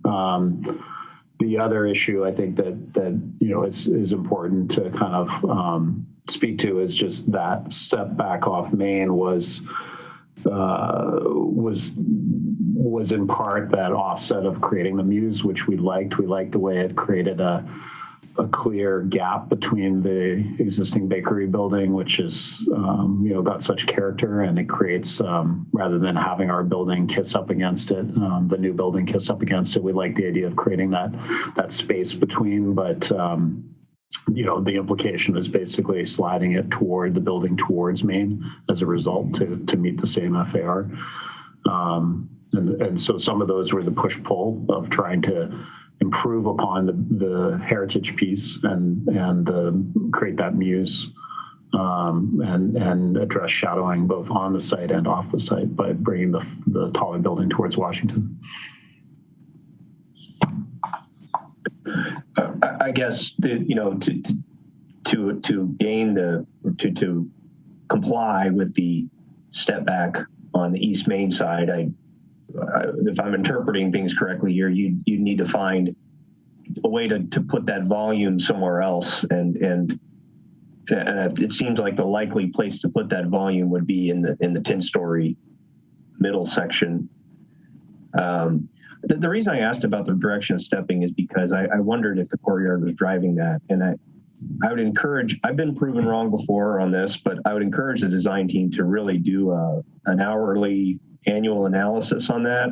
I'm a little bit skeptical that having the shorter 8-story does a whole lot to improve the solar gain in that courtyard. It's already 8 stories towering over that little 2-story courtyard. So I'm skeptical that it makes a difference, and I don't know to what extent your choice in numbers of floors and the places you're putting them is hurting you in terms of your compliance with the ordinances. So anyway, that's my comment and my encouragement to really make sure you analyze that and be sure that it helps you. Thank you. Thank you. Let's see, Jessica and then Craig. Yeah, I have 2 comments. One is that this project is talking about sustainability in a way most of the projects I've seen come through UDC have not talked about. So both with the structure and the passive house standards, which are more stringent than LEED. So I would hope that as a commission, we're encouraging and welcoming to this project, because that's kind of exciting for Madison to get. I'd be really curious what exact standards the passive house, how that applies to a project like this in Wisconsin, and if the city of Madison has a reaction to that or support of that, or if there's any experience with passive house and commercial projects already in Madison. Another comment I have is about step backs versus setbacks. I guess I'm struggling to understand how an increase in setback could be bad. It means more green space and maybe some shade trees along the street, unless I'm just not understanding this. So it's not going into suburbia at all. They're not asking for like a 30-foot mowed lawn grass in front, but 5 feet for what it looks like shade trees. I'm questioning what's wrong. Why not? Yeah, and I'm not sure we're saying any of this is good or bad. It's just in violation right now, and we need kind of holistically the big picture and all the answers and all the justifications in order to make an overall recommendation one way or the other. Let's see, Craig and then Lois. So following up, Jessica, I think on some of the comments you had and on this slide, I think this is a good example of if we're looking at shying away from some of the UDD guidelines for the setbacks and stepbacks, specifically on the Patterson elevation, what's shown right there on the massing, that is one big flat facade as we're looking along there. So, as far as like bonus stories, typically when those are given in the past for exceptional design, that includes some pretty exceptional architectural facade design, specifically when we're looking at this corridor, as far as the gateway into Madison. So by by not doing the setback and step backs and essentially having one vertical facade that whole way, when we're looking at the design or the progression in design, I can understand that there's a justification, as just Jessica said. You have maybe some green areas there, and in the past there's been activation through commercial space, specifically like outdoor dining or other areas, that you get some sort of urban activization on the street front. If this is all residential, I'd want to know how you're actually activating the street front. And then also with what you're showing in the massing too, you're losing that vertical articulation. So we'd want to see some pretty exceptional detailing for materials and design on that facade as well too, that if you're not having that articulation on that step back, that there's other design elements as well to give it some character. Right, and if we gain a little bit in setback, but the step back is not its full depth, it could affect the amount of sunlight that hits the street and the sidewalk. Maybe, so I think it's a matter of having comparative sections, for us to make a more educated recommendation. Let's see, Lois and then Rafiq. So I'm not opposed to the added setback on Patterson. My caution or concern would be that right now to the, what would it be, southwest of the site is a parking lot. And as we've experienced in some other developments, you're kind of counting on that clear sunlight coming through. And what if the next site is developed and they put up a tall building and now you don't have that sun coming down into that courtyard and you don't have heat gain? So your eggs are all in one basket with that. So I would caution that dependency on a parking lot next to you. Yep, good point. Rafiq. Yeah, my questions are for the team again, and they kind of parallel what Craig and Lois were just saying. I don't think anybody's going to complain about the 15 feet setback from Patterson. That's more pedestrian space. Typically, if it was commercial or retail, it would be activated space. But if those are townhomes, it's more green space. And I don't think anybody will complain about that. I think the kind of what Craig was saying, the step back, STEP, after the fifth story or whatever, with this massing model, it just seems weird because it's just a blank wall. But then my question is, if you look at the constellation and I guess some of the other buildings, there's a required step back of sorts going down from East Washington down into the surrounding neighborhood, right? So that will be why it goes from 15, 10 to 8, not the other way around, because it's taller on the major thoroughfare and then it goes down to kind of mix with the context of the Mifflin or whatever street that is, Main Street, that area, correct? Mm-hmm. Yeah, that's exactly right. So along the 12A parcel, which is on Washington, the max stories is 12 with 3 bonus stories. And in parcel 12B, the max is 8 with 2 bonus stories. So that's also informed massing. So a question that I have is, I was going to say what Lois said about the courtyard. I think it's fine until somebody else goes right up into the property line, and then you have some type of canyon or whatever.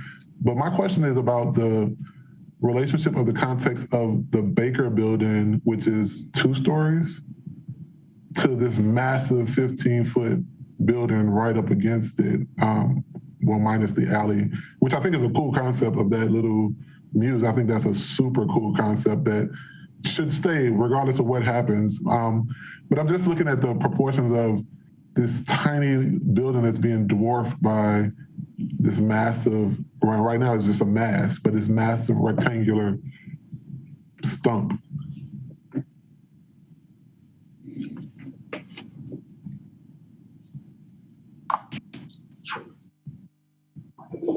But yeah, the design king can definitely respond to that. Yeah, so just I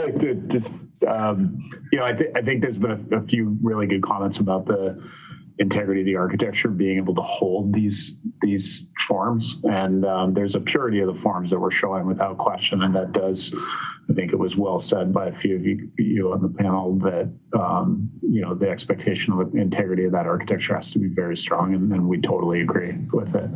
The purity of the forms is something that's obviously we think it could be quite elegant, especially in mass timber.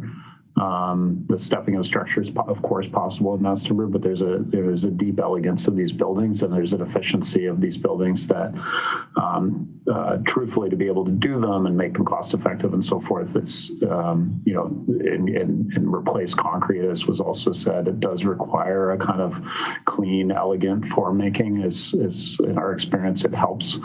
And is very possible. But we're of course, it's just a block right now, and fair enough, the comments are well said, and we both concur and believe it's up to the challenge of being able to show you next time what that can look like and feel like.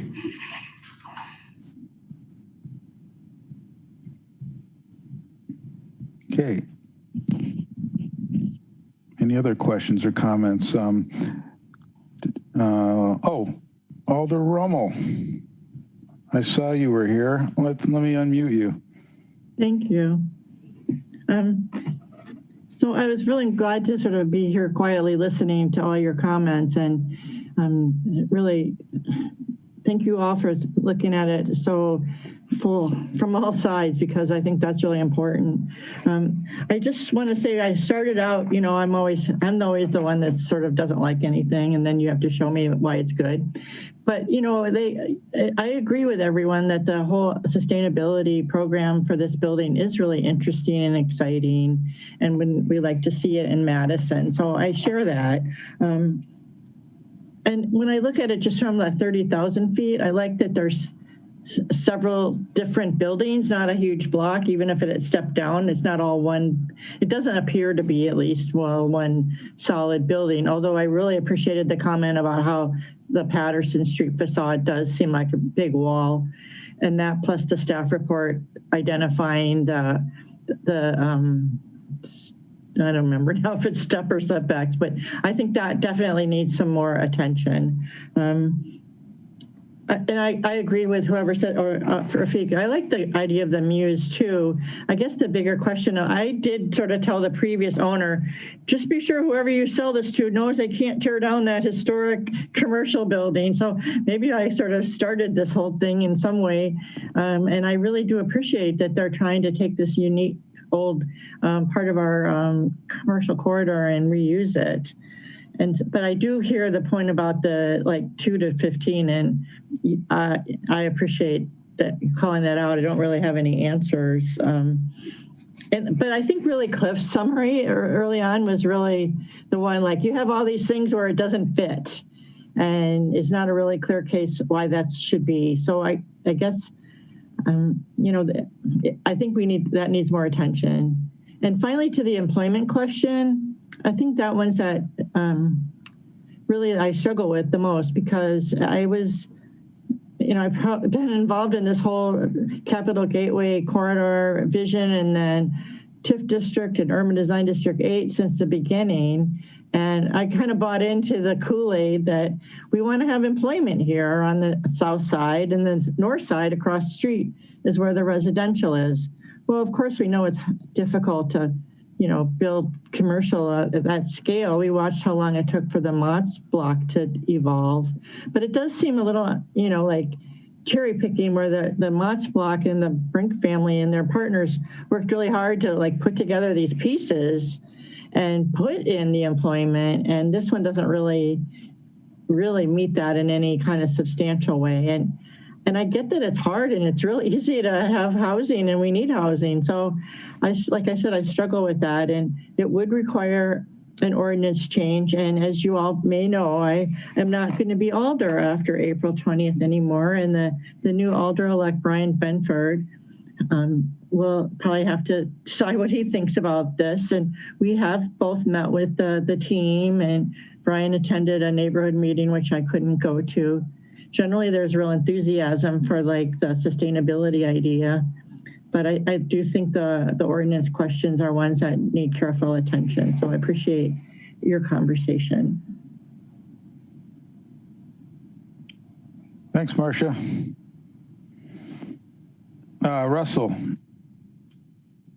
I'm going to say something a little more bluntly than I think my commission members are starting to suggest that maybe, but I'm just looking at this more and thinking about the bottom right image, which I believe is the Ford building atrium that's often used to show how beautiful a courtyard could be. That is an indoor atrium, I believe. And I'm really looking at that 2-story courtyard, which I think is a lovely, lovely idea, but I'm just wondering why that courtyard can't be used to gain the step back requirements potentially on Patterson. So again, maybe just a little more bluntly putting some earlier comments and critiques, but that's my comment. Thank you. Okay, any other comments? Okay, I do want to thank the development team for their patience with us. I think it's important that we ask the tough questions now, and hopefully the proposal would be the better for it.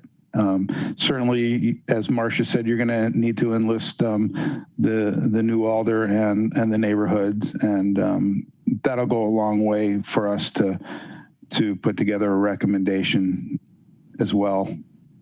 So thank you very much for all your work, and we certainly hope to see you back soon. Cliff, could I make one closing comment and pass it on to Matt Brink, one of our development consultants? So 2 more comments then? Or I just want to pass it on to Matt. Oh, I see. Yep. I got you. Yep, sure. Awesome. Matt, go ahead. I don't know if you have to unmute him, Cliff, but if you do that. Maybe Stefan can do that.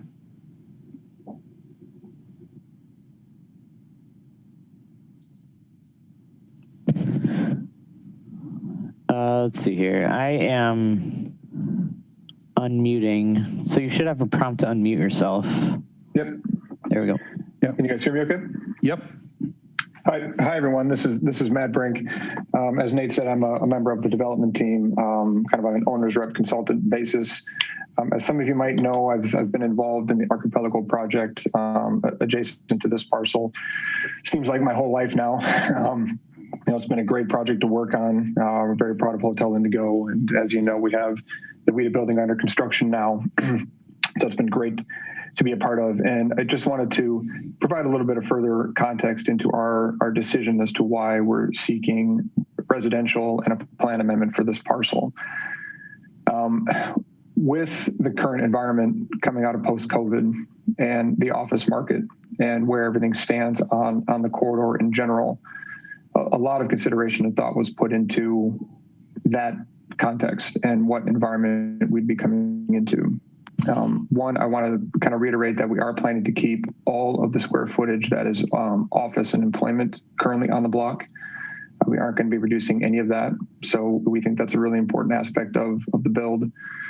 But as we look at kind of the totality of the office market and what would be Class A office, our main tower at Archipelago Village is about 210,000 square feet.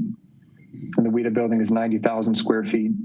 And they're going to have their bottom 2 floors to lease out when that's completed. We know of the ULI project up the road. That's going to be another 300,000 square feet, give or take. And then the retail that's available at the Arden down the road. Aside from the kind of shifting that's occurring at the Galaxy and the Constellation and the Spark post-COVID as well. So there's just a lot of flux, as we know, in the office market at this time. And we feel that the highest and best use for this parcel at this time is to have a strong consideration for residential. And in combination with that, when we've done our diligence in talking with Alder Rummel, the incoming Alder Brian Benford as well, and then our initial conversations with Marquette P&D, there was a lot of desire to see what can be done from family supportive housing. And we saw in the other presentations tonight that was brought up a lot, right? What can be done for family supportive housing? And that's a key component of what we're trying to put forth as well.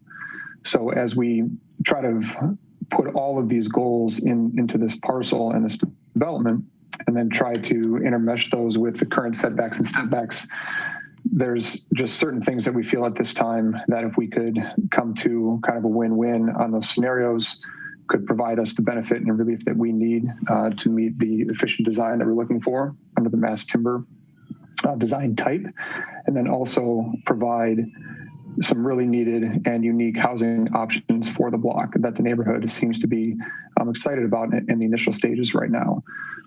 So that's what I have for now. I just wanted to provide some further context into the thought why we feel a focused plan amendment would be appropriate and warranted for this site, and wanted to thank you all again for your comments, and we look forward to continue to work with you. Okay, and thank you for those remarks. Thank you very much. You bet. Okay, that concludes number 10, and then we have a couple items on business by members. Thank you, Chair.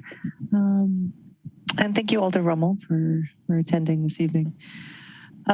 So the 2 items listed, the 2021 virtual bus tour and the discussion on the UDC's authority and sustainability. Tonight is just going to be a very, very brief introduction on those topics. And I want to thank the Commission for their patience as staff continues to try to gather more information so we can continue these conversations about the tour as well as sustainability, which hopefully might lead us into some future more in-depth changes and evolution to urban design districts. So real quickly on the virtual bus tour, essentially what we're looking for from you are some feedback on where you virtually want to go or actually want to visit, and how you want to do it, and kind of what types of projects we want to see. Staff had some brainstorming ideas on the kind of a theme for this tour, like could it be equity in Madison, and discussing on how these projects kind of address that, or the purpose of this tour has always been to kind of learn from what we've seen come before us, and to look how we can maybe improve and help Madison grow in the future. So anyway, that was a long segue. So we've shared with you, we've asked you for a list of projects that you want to see. So staff, thanks to a lot of Julie's help, has really taken a look at what projects have actually been started and almost completed in construction. And we did actually go back quite a few more years to maybe pull in some projects that weren't done when we had our last tour. So with that, projects that Julie put together for us include kind of the Peloton, which is nearing completion.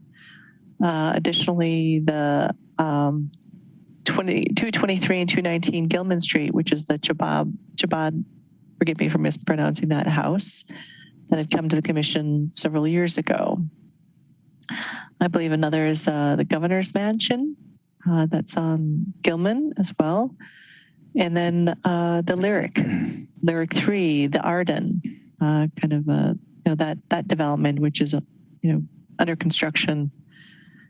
The 700 block of East Johnson, that was quite a change in that neighborhood. And let's talk about what that looks like now and how that fits within the context.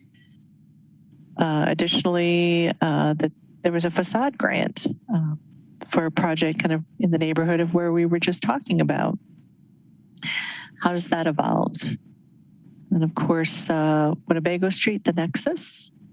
I believe that's under construction. I don't know that that one is going to be complete by June, but it's certainly something we could talk about.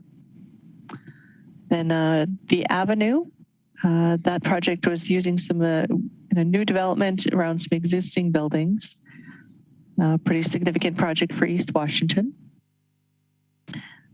So I'll just real quickly try to go through all these, and then I'll ask the commission. We have about 24. We want to call that down to between 15 and 20. This one is the Nakusa Fleet building. The commission had seen within the past couple of years. Then additionally, Madison College South Campus building. Let's take a look at where that's come. And of course, the Regent Street Hotel. Pretty significant development, a lot of discussion about art and integration within a parking garage. And the Quarry on University Avenue. We've heard a lot of feedback on that. Then this, forgive me if some of the names didn't show up here. And this one was another development by Oakbrook Corporation. And additionally, Old Sauk Road, Pope Farm Elementary. This was this kind of plan development with individual lots and varying types of styles for the homes. And then senior living development out on the far west side near the Nexus development. Some apartments along Whitney Way. I believe that was phase one of what was possibly going to be some additional residential development there.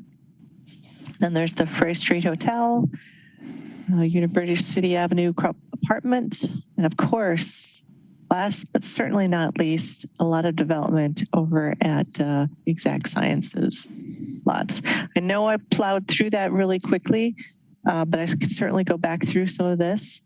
So I'm looking for your thoughts on the projects. We're also looking for your thoughts on the format.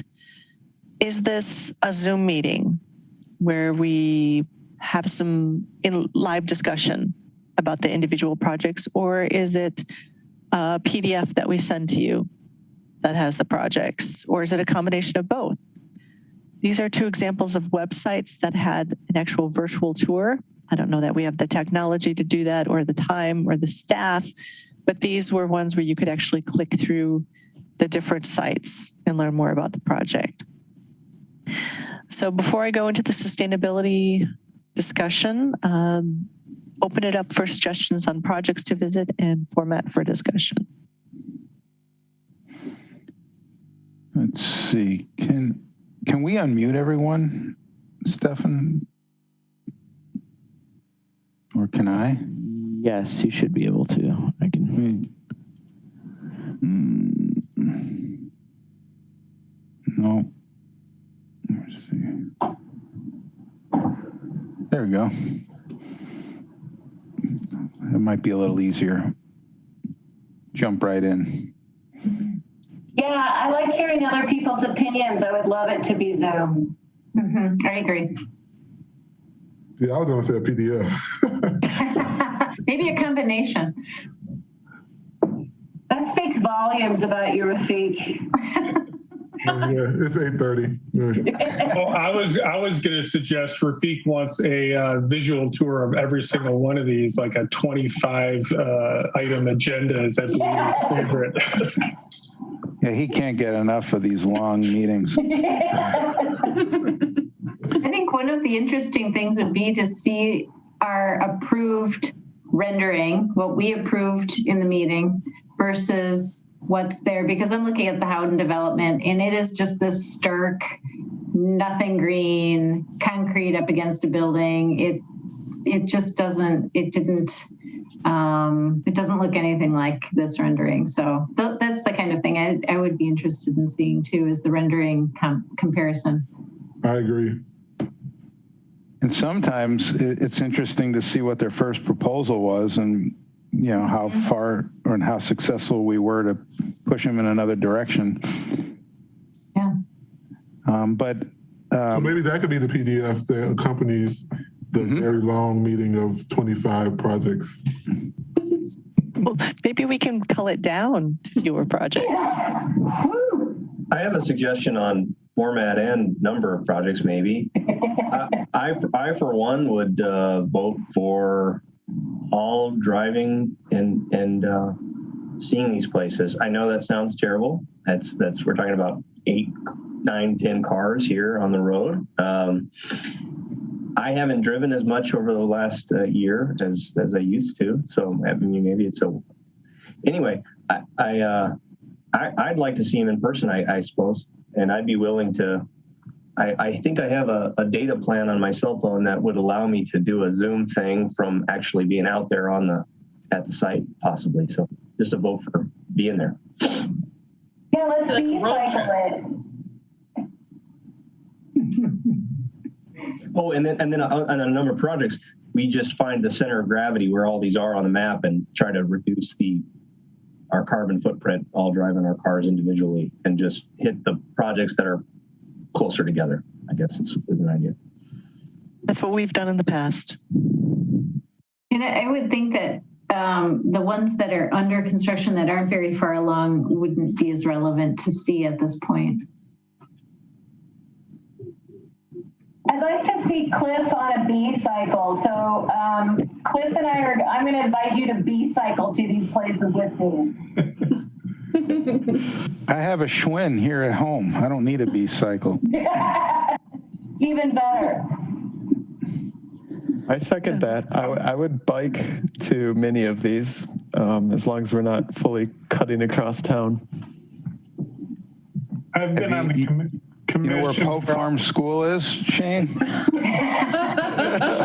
like in Prairie du Sac. I do. We could time that when the sunflowers are in bloom. I would agree with Russell. There's definitely value in seeing them in person, even if it means it's only a handful. And maybe that's just me aching for nice weather and to be outside. But certainly, I want to, respect everyone else's desires with the pandemic and COVID and social distancing. But I would be willing to see some of these in person. What is the proposed date for this? I don't have an exact date yet, and I think a lot of that will depend on, whether it's a PDF we send to you in a Zoom meeting, or if we actually go in person and go on bikes, which I'm hearing a lot of interest in, but it'd take a little bit more coordination. Mm-hmm. So June-ish, June. We always targeted the longer days, so we had plenty of daylight. And it was after the concerts on the square. That was our mark. Does this need to include the Plan Commission? Typically, we invite them. And, in the past, it has been a public meeting where we had to post it and have an agenda. And if we do meet in person and we do have a quorum, then we would need to make it public. And so, yes, we can invite them, and depending on how we format it, would make it public or not. So it sounds like we have suggestions that we would meet at these places individually and not try to get on a bus. Is that right? Is that what everybody's saying? Convene at some of these sites? At what point? I mean, realistically, the idea of being together on a bus shouldn't be too far off in the future. I mean, the logistics of people traveling separately and rendezvousing at these places, that seems like, I mean, I'd be up for it, but it seems like a handful. And there might be there's definitely open meetings law that we would have to look in to make sure. That's why I'm not exactly sure we'd be able to pull off a series of coordinated site visits, but we'd have to check with the attorney's office on just what would even be possible in that regard. Sure, there's a subsection that addresses open meeting caravans. Spontaneous architectural reviews on site. Yeah, it's hard to capture all the minutes. And I've been on a number of the bus tours, and my I guess my observation is a lot of the sites we don't actually get out. We just kind of drive by, and it's hard to see and get real perspective of what's going on in the building when you're in the bus. So if we did a PDF, and certainly invite people to go out and look at these in person, and then maybe during a Zoom meeting, then a few weeks later we say, oh, I went out there and these pictures, and here's what I saw, and here's what I here's what I got out of the before and afters. Yeah, that actually sounds like a good idea. You can share your images too. Right. Janine, would you like to somehow have us rank these in the next week or so, and then you can kind of see how it shakes out so that you can compare it down? Thank you, Chair. That was a great lead. So following today, staff can send the list and some images and some Legistar links. And let's see if we can pare this down to something that's a little more manageable and easy for folks to visit. And I do like the idea of kind of looking at geographic location, but we'll also confirm level of completion. And we'll try to send a package out in the before the next meeting. Janine, I can also give you some photos for a couple of the projects, so you don't have to do any work as well. So let me guess which one. Pope Farms. I'm going to bike out there tomorrow. Great. Thank you all for the feedback. Much appreciated. Thanks for pulling all those together. It's a great list. Yeah, thank you, Janine. Yeah, thank you, Julie. Julie. Yeah, and thanks, Julie, because of some of those I wouldn't have thought about, but it is kind of nice, to see a wider variety than just a bunch of apartment buildings. The diversity, because I remember some of those, that one planned development with the smaller, just all those houses. Some of those really do spark my memory. I'm like, oh yeah, that was a unique one. Well, you'll see that when you bike out to Pope Farms Elementary. That's right. The same neighborhood. Can I give you a call to get a ride back home? Take a school bus. An open air bus is another idea. Double-decker open air bus. Double-decker. If that helps with the viral concern. Yeah. I think we'll have our vaccine by then. I'm hoping. I do too. Tomorrow for me. Yay. Okay.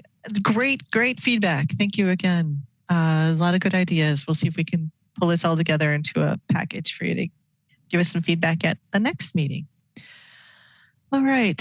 Last item is a discussion that's been coming up a lot, and really good discussion. And then, how much authority do we have to actually enforce some of these things as far as sustainability? So unfortunately, John Strange is unable to be at the meeting tonight, but he certainly promised to be available at the next meeting so we can have some deeper discussions. Essentially, I'm going to share a couple of slides that he gave to me, and then also share with the commission some questions I've heard from some of you that John's going to do a deeper dive in. And Kevin and Julie, feel free to jump in on some of this discussion, because I'm going to go over it pretty quickly. Again, understanding that this is an introduction to what will be many conversations as we start to look at urban design districts and where this fits for Madison. So with that, basically, John kind of said, a lot of times, sustainability means a lot of different things. We have the sustainability plan for the city of Madison, which talks about providing for the present generation without compromising the future generation. That's pretty broad. So what does that mean for sustainable development? And I don't mean to glaze over, the importance of what that general sustainability definition is, but we're trying to kind of figure out where that fits in what we do. That's solar installations, green roofs, stormwater.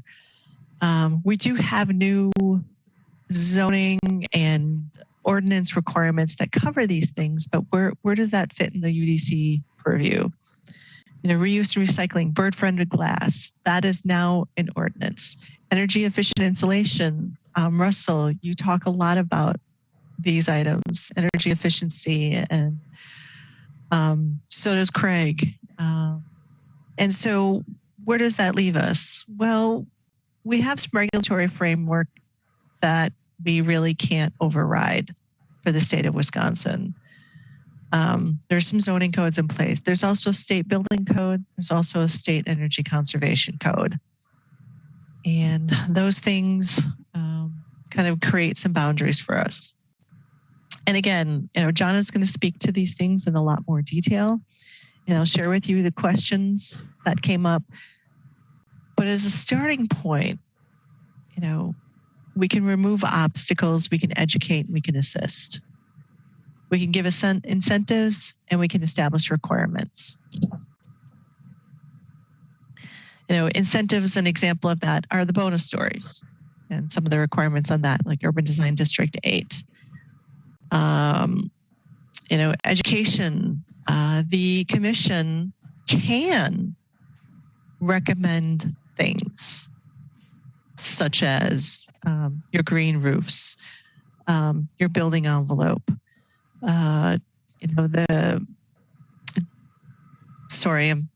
it's late. My brain's a little bit slow too. And I'm just coming off a vacation, so I'm still getting back up to speed. So we can educate. We absolutely can educate. But where we're starting to require, that's where things get a little bit fuzzy. So before I go into the next slide, if you may indulge me, I'm going to share a couple of questions that were brought before us.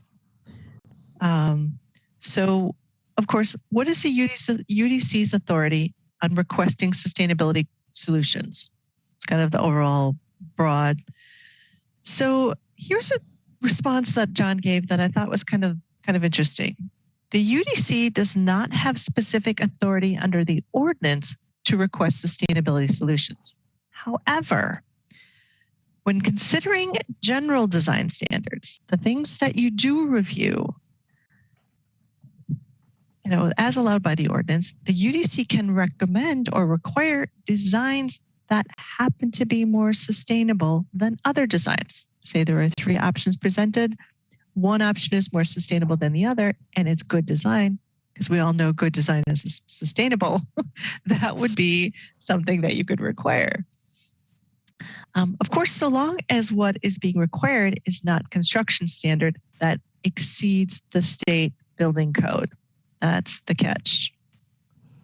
It would be helpful to talk through some examples of what these things might be before the UDC starts to require or recommend things that it routinely, say that 3 times, routinely has not required. Okay, so that's kind of a segue. And someone raised the question about PD design standards. One of the PD standards is to promote green building technologies, low impact development, technologies for stormwater management, et cetera, et cetera. This gets a little fuzzy too, because this is language for a planned development district, and it's not itself a regulation. So I'm going to leave it at that, and we can continue that discussion. But it gets kind of fuzzy.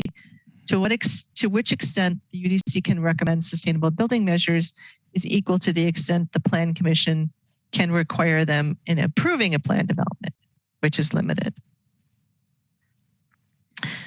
So another question that we received, and Kevin, I feel free to jump in. I see a pained look on your face, and I'm not sure if I'm maybe it's sorry, that's just how I look. At 8:30 or 8:45. So, we talked about UDD 8 and requesting specific sustainable solutions. So LEED certification is listed as one of those requirements. So how is that enforced? Bonus stories are discretionary. So to the extent green building technologies are mentioned in the ordinance as one consideration the UDC can take into account when considering requests for additional height, this is from John Strange, I think the UDC can take this into consideration and potentially refuse to grant additional stories without the inclusion of sustainable measures. However, here again, we should talk this through so that I know what kind of measures UDC has in mind. And then one note to add, and I referred to this earlier, regarding the enforcement of LEED certification.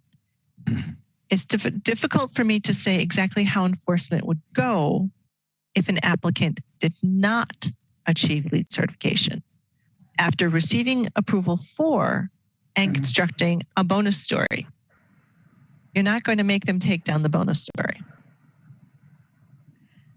And so I'm skimming here.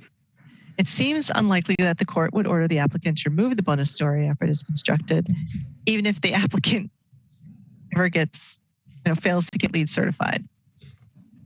So that's a bit of a conundrum. But two more questions, and then we don't have to talk about this tonight, but I'd ask you to follow up with me what your additional questions are for when we come back and do a deeper dive into some of these. So one of these is, I don't see where granting the additional height allows UDC or PC to require sustainable features. I'm not sure if I said that correctly, but that was the question. And then the second part is, are there any state statutes that we cannot supersede? And the absolute answer is yes.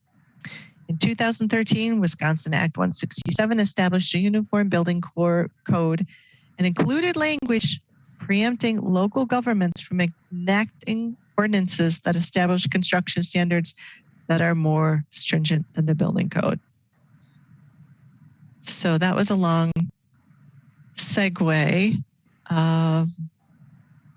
Comments, questions? This is Lois. I think that the LEED thing, I totally see how you can't, you don't get LEED until after construction. And I work with a lot of architects, and there's always that, we will pursue LEED, and these are the points we expect to get, but there is no guarantee, even with the best laid plans, that you are going to get LEED. And I can't see how we could expect that as a guarantee. Right. And the language also says LEED or equivalent, which is even more unclear. If there was enough staff time, though, there are certain elements of LEED. Let's say, all right, it's going to be a certain amount of green roof, or it's going to be a certain amount of insulation in the walls that, just like a zoning staff member will take the plans as they come to building inspection and compare them as to what was approved in the planning process. If there was enough technical expertise and enough staff time, they could kind of go through the construction documents and see if some of those basic items are checked off without having to, get into analyzing energy models and stuff like that. But it really puts the onus on the city staff to be able to follow up on that kind of stuff. And some of those items too, specifically, I know Russell, you've made a couple of comments too, when you see like these big glass boxes, LEED lets you do this really complex mechanical system that honestly, it's just burning more energy to make it work. It's not sustainable, but LEED lets you do all these other things. So how do you then verify performance? So even they might be LEED certified, but depending on how they operate that building, it is not actually operating as LEED certified. So there's all these caveats that make it really complex of what is good design and what is sustainable. And there's just a lot of overlap in there. See, I was going to say the exact opposite. Like, just because we have glass on a building doesn't make it not sustainable. And a lot of times we see like, oh my gosh, there's too much glass, it's not sustainable. And we start going down that path of trying to change the design, and that's not always the case. Can I offer a comment? I don't know whether we're going to define what sustainability means to this body, but your first slide, or maybe your second slide, started to offer up some tangential kind of data points to define sustainability. And I guess I'd like to see us have a more holistic kind of definition of sustainability that includes design, aesthetics, the things that are in the very first sentence of what defines our commission in the ordinance. I think buildings have to be loved if they're going to be around for a long time, and they need to be considered attractive or beautiful if they're going to be around and be loved. Marketable, I mean, all these things, yeah. I hope we don't just focus in on some of the data points that I'm guilty of often sort of attacking, or speaking to, because I think sustainability is more complicated than that definition. Great points, Russell. Thank you so much. Thank you, everyone. The area plans are rooted in the comprehensive plan, and sustainability is a really broad-reaching and important part of comprehensive plan. And a lot of commissioners at meetings, to John's point about good design, is sustainable, and picking the design that is good in theory is more sustainable. And Rafiq does a really great job, and I'm sorry for calling you out, especially when we're talking about affordable housing projects and really pointing out equity and quality of life, and those things are all tied into that. And making those as good of a design as any other type of development. I keep using the word good, but starting point. Anything you want to add to that, Rafiq? No, it's just, I just noticed that, budget drives development. And when you can skimp on it, you typically do. In affordable housing, you're only going to get so much coming in, so you try to cheapen it. And I just don't think that's the best approach.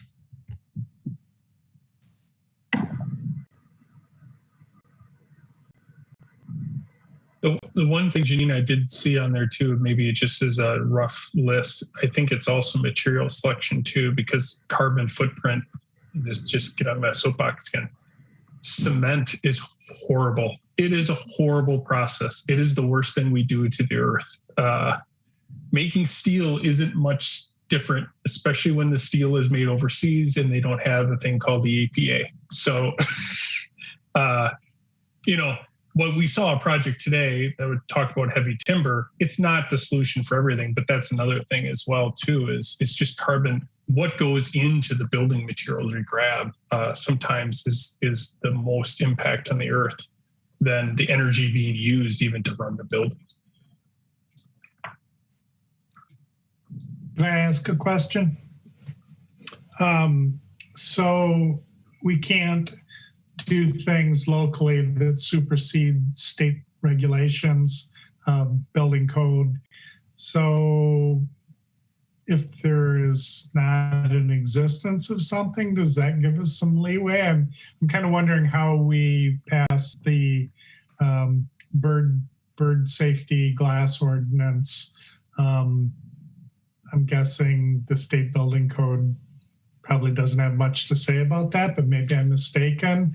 And I know Saeed's been working on electrical vehicle charging, same thing with that. How are we advancing on, for instance, those two items vis-a-vis the state building code?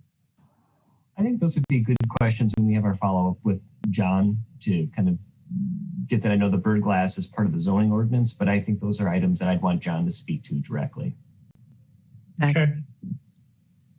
I guess if we could pick our fights, maybe at some point we could work on some of the language with bonus stories, with granting plan developments, and I don't know, maybe there's some language in the area right in the downtown core where those certain blocks allow additional height that we could tighten up what incentives we could use that could actually be enforceable versus just saying, well, if you get LEED Gold, it's okay.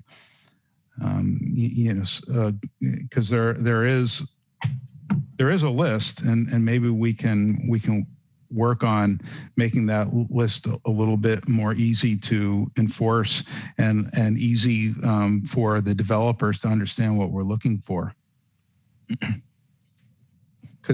Because that's an incentive. That's not a requirement to build, a certain construction. It's just to allow them to go above and beyond. The only thing I would offer, just in comparison to LEED, as a benchmark, the state. I recently worked with the state and some of their sustainability guidelines, which are based on COTE Top 10 or AIA's Top 10. And it's not as quantitative, I think, on the surface. It's a little more qualitative, but it covers a lot of the things that we've all just mentioned, that it folds equity. It's more, whole project wellness, I would say, than LEED. So it doesn't have sort of the definitive necessarily like benchmarks or quantities that LEED might have, but it's also not trying to be that system. So for us to have like kind of a reference of what we expect out of developers for sustainable excellence, it's kind of a good model and worth looking at if you're not already familiar with it. That is a good system too. I would say, Shane, yeah, a COTE or COTE, or I forget what it's pronounced. Yeah. And it's based, the state uses a construction budget threshold to define whether it's in play, right? And so we use a number of stories threshold is how we do it. And I don't know if that's the most effective way to bring good design to Madison or not. It's a good point. We have used the AIA COTE Top 10 to review some developments where the city's been a partner to review competitions and things like that. But again, I don't want to say too much without John present. John Strange. So I think we can look into that further. Well, thanks for putting thank you and John for putting together the summary. It's really helping us understand, where the, kind of where the loopholes are. Exactly. Looks like there's plenty of them at the moment. Feel free to email questions and we can add those to the list for our next discussion. Thank you for your feedback. Okay. I have a question for the group. I'm wondering how many of you and how many times you entered the bus stop design competition in the city of Madison. And does it come through the UDC, and do we get to look at stuff? Because Madison College architecture students have been required to enter this competition. Fantastic. I myself am entering 8 times because the prize is $10,000. You're going to get 80 grand, you figure? Yeah. My chances. No, does that come to the UDC for review? Yes. Woohoo! You will be recused though, Jessica. If it's your design. Yeah, It's your design. It's gonna be a long night, folks. It'll be Did fun. anyone enter that? No. Not Yeah. me. All right. Well, I look forward to seeing it. All right. Thanks. You I'm bet. going through a tunnel. Goodbye. I can't hear you. Bye. Okay. All right. Yeah, that should be on its way this spring sometime, right, Janine? Yep. Okay. Well, thanks everybody, especially our hardworking staff for sticking with us. Thank you, commissioners. We'll see you in 2 weeks. It's 8:58 and we're adjourned. Good night. Thank you. Thank you. Good night. Good night, everybody. Good night.